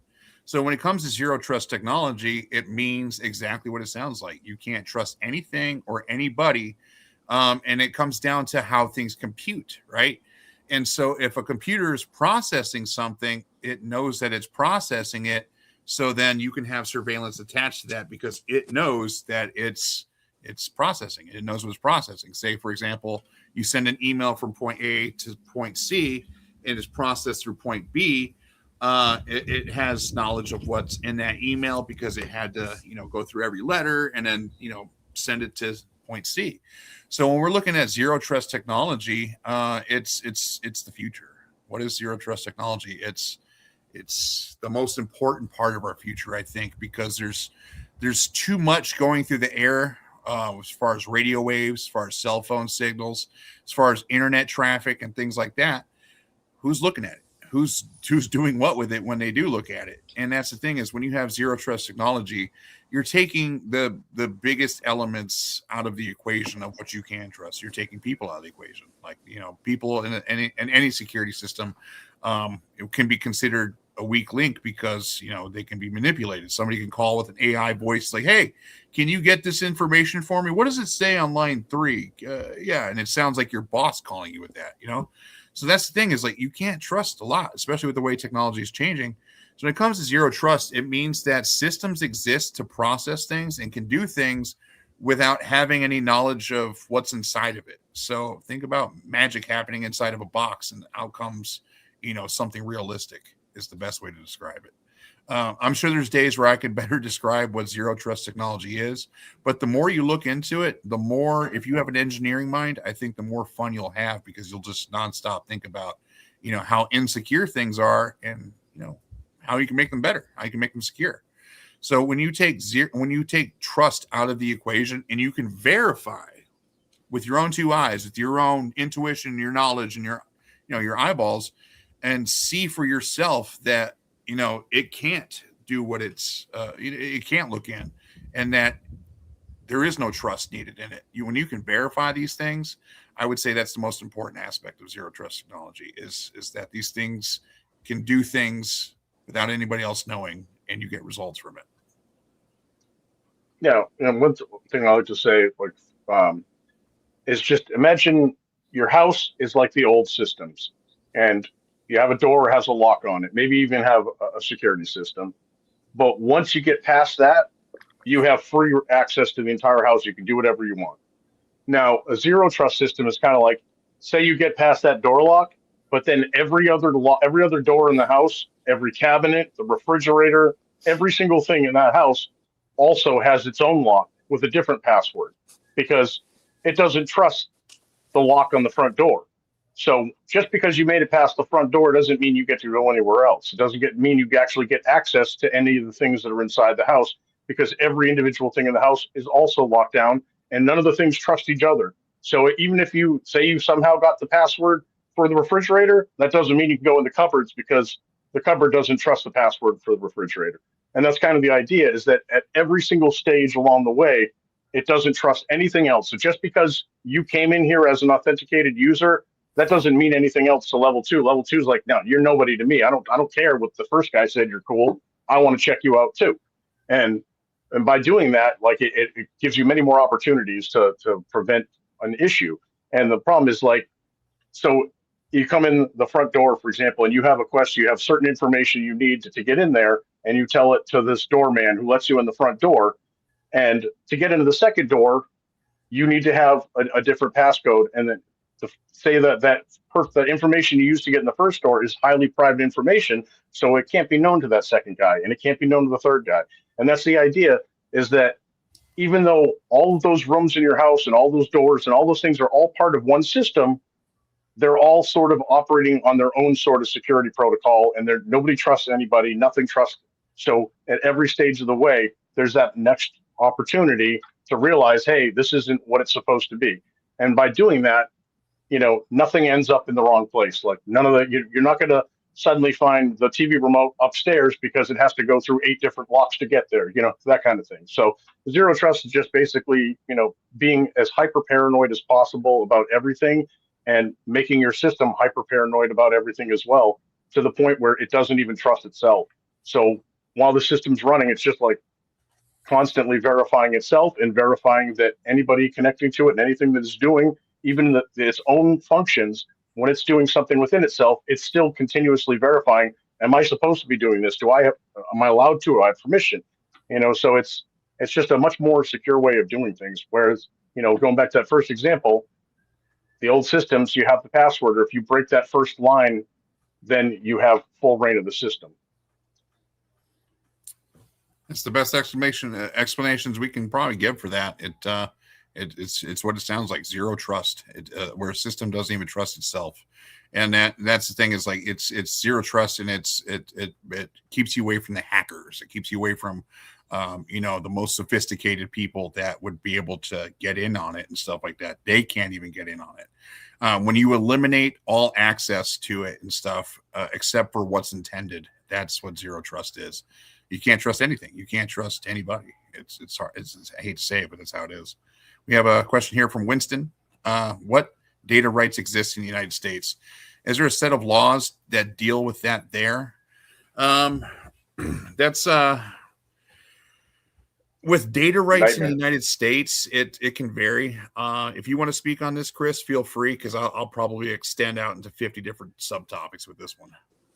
So it's a huge problem, is that every single state has their own laws. Like there's certain federal laws that exist, and then each individual state makes their own laws, which is what we're seeing with those age verification laws. And it's part of what is breaking the internet so badly, because the internet's supposed to be this one big interconnected thing, but depending on which state you're in, it functions differently, and there's different laws protecting you. And sometimes some states have really good ideas, and other states have horrible laws. And you don't realize that when you travel from one state to another, that the level of protection you're receiving might be completely different. And for example, California just passed the Delete Act, which is actually a really cool thing, where you can go and they have a website, and you can go in there, and all of the data brokers that operate in California or deal with people's data from California have to legally register on this website.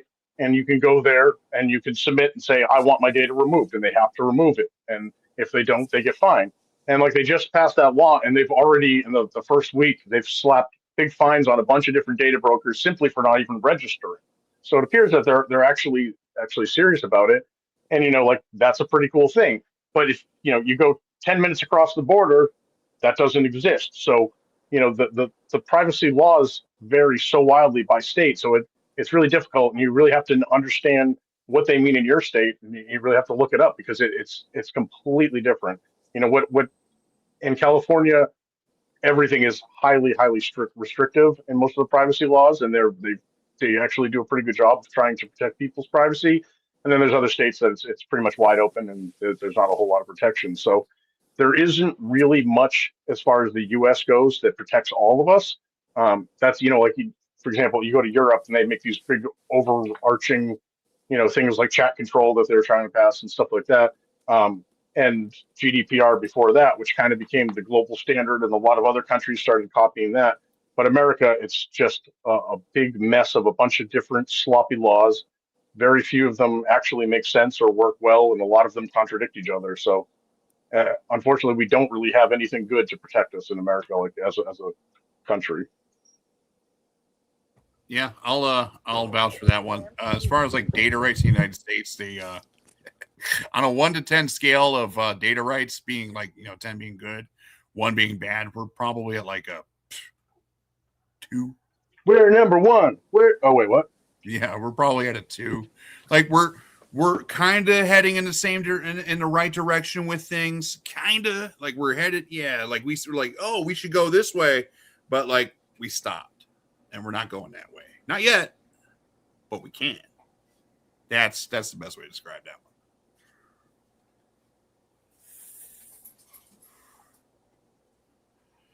Is there such thing as a Faraday necklace to block surveillance of your personal space? There are radio frequency jammers. There are devices that you can wear, probably with a battery, that can jam camera signals and stuff like that. But then you're going to get a knock on your door from the FCC. And those people, they don't fuck around, like straight up. Like they don't fuck around. Like that's, they don't care which police agency they're going to have come kick your door in and shit like that. They're going to come get you, and they're going to slap you with like a $250,000 to $500,000 fine and stuff. So yeah, there's means of going about things. I wouldn't say a Faraday necklace or anything like that. Like to have a Faraday cage around you at all times and stuff. That would be interesting to see. But there are tools that exist to block frequencies, to jam frequencies, to obfuscate frequencies. But I wouldn't suggest it. Like they will get you. Like Well, they I have like can suggest something that is a bit different from Faraday. say it again. Sorry. I can suggest an alternative remedy to Faraday is copper. Copper is supposed to be very highly effective for protecting yourself against EMFs and also radio frequencies. Well, that's the thing is like when it comes to like blocking surveillance and stuff, like to, you know how like when you watch a movie and or a TV show and they censor things out and it's all pixelated, stuff like that. No, there's nothing that you can turn yourself into pixelation and stuff like that to, you know, walk around and be invisible. I wish there was, like if it ever comes to be, I'd like to see it. Yeah, actually, we were talking. Nathan and I were talking about this just yesterday. I think that there are certain types of clothing you can use that are anti-surveillance clothing. That they won't prevent people from spying on your phone or something like that. But there are different types of clothing you use that like mess up biometric cameras and mess up AI cameras and stuff like that. Some of them just have like reflective material. There's ones that block facial recognition by having face-like shapes on them in different spots, so it confuses it and it doesn't know what to lock onto. So there are different things, but what we were discussing is it doesn't seem to be there anything that works against everything. Because right now there's so many different types of surveillance technology. You might have something that's blocking facial recognition, but you're getting picked up by standard cameras, or you're getting picked up by an AI powered camera. You know, Yeah, so that's the big the point, challenge. right? It doesn't. There's nothing that blocks everything. Right. You know, Like if you knew exactly what you're gonna be presented with, if you knew like I'm going somewhere and they're going to have this type of biometric camera, then you could like dress accordingly. But I don't think you can go anywhere in public now where you only go under one type of surveillance. I don't think that exists anymore. outside of like rolling around in a fully tinted Faraday hamster ball and stuff. I mean, which actually could probably be good technology and stuff. I for one, Can I have one? Susie especially, she's somebody that every 10 seconds her favorite word is ow. She needs to like I'm always joking around like I'm gonna get you a hamster ball, that way she can't get hurt. But that's the thing too, is like outside of a hamster ball for us all to roll around and stuff that's tinted out so nobody can see us, but we can see them. Like I would love to see these things. I've seen the AI clothing, I've seen the hairstyles and stuff that you can have too. And they have like glasses and stuff, like it's like think like welder's glasses that has like multi lenses and stuff on it, so they can't see your eyes and they can't get your biometrics on your face there. But that's the thing is like if they can't identify you one way, rest assured they got 50 other systems to identify you 50 other ways. And that's how it comes down to with like internet fingerprinting and stuff with your browser, things like this. They don't just look at one thing, they look at many different things and then add a score to that, and if that score is unique to you, right? So that's the same thing. It's like they can do the gate walk. Like you can, like you just walking around is your own signature in the world. Like nobody else will walk the way you walk. And it's like it's proven. Like just look at the percentages on it. I don't want to give out false information, but the percentage of it is like it's undeniable that somebody is who they think they are when they do the gate algorithm on them, the GAIT. So yeah, so every time you leave your house, you have a friend kick you in a different part of your leg, so you walk a little bit different each time. Walk like a pirate. Who says I don't already? Yeah. It. I wish there was cooler solutions and stuff, but I'm not going to get a wardrobe and stuff with like little faces all over it and stuff. And I got to always wear this weird stuff and stuff. Why? So that I can walk through an airport, which they check my ID anyways. So it's one of those things that is what's the level of preparedness that we're willing to go for with all this stuff. But when it comes to like, the crazy shit out there that's probably scanning us and stuff. And let me say this, if you have a need and a reason to wear these AI clothings or these anti-biometric scanners and stuff like that, then I think the situation at hand has gotten so fucking bad, excuse my language, that we need those shirts. You know what I mean? That if we're at the point where we have to wear these things, then everybody should be wearing them.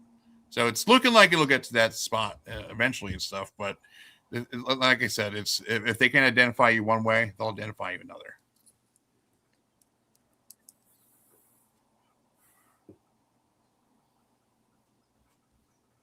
Boom.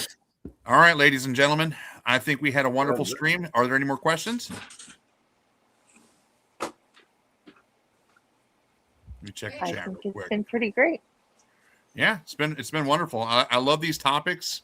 I think in the future we'll make them shorter. We'll separate it into like segments and stuff, like Flock and Ring and things like that. They can be like their own stream and stuff. But this is our second stream, and I'm happy with it.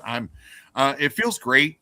Like I came into this. We work so often, and Nathan and Chris, they're always busy, and so we kind of came in today like we're all tired. Like we got the brain fog. It's the weekend. And then here it is. We're going to be talking about surveillance and stuff. We live this. Like it's not just something that we talk about. We live this life. Like we are those guys that when it comes to zero trust technology and privacy and discussion and surveillance to see how things are really in the world. We live this. This is our life. Like we do this day in, day out. And it's to come on the stream and stuff. It gave me an energy. Like it got me talking, got me passionate about this. And I want other people to have that feeling as well. Like it's not just about privacy and anonymity. It's about being human. And I think that's the most important aspect of all this stuff is that we deserve to be able to be humans with without the eyeballs in the sky. So I want to say thanks again to everybody. If there's no more questions, if everybody's ready to close out, I think we all had a wonderful stream. Thank you, Chris. To the audience. I just want to say real quick to the audience, if you guys have any topics you'd like to hear us discuss on the show, then please let us know in the comments. Yes, We'd love to hear what you want to hear about. Absolutely. Join us on Discord. Join us on Telegram. Reach out to us on social media. Join us. Come around. Talk to us. We want to hear from you.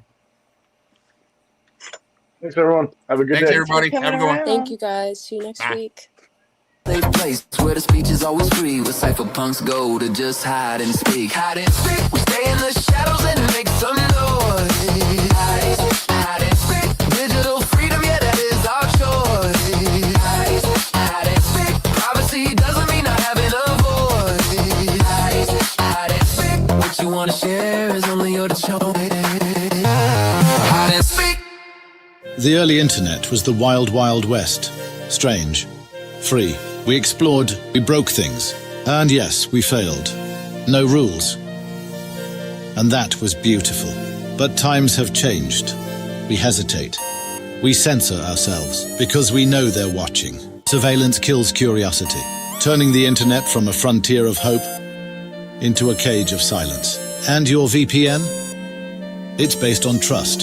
For let's be real, nobody has ever lied to me, said nobody ever. Yet true privacy is still within reach.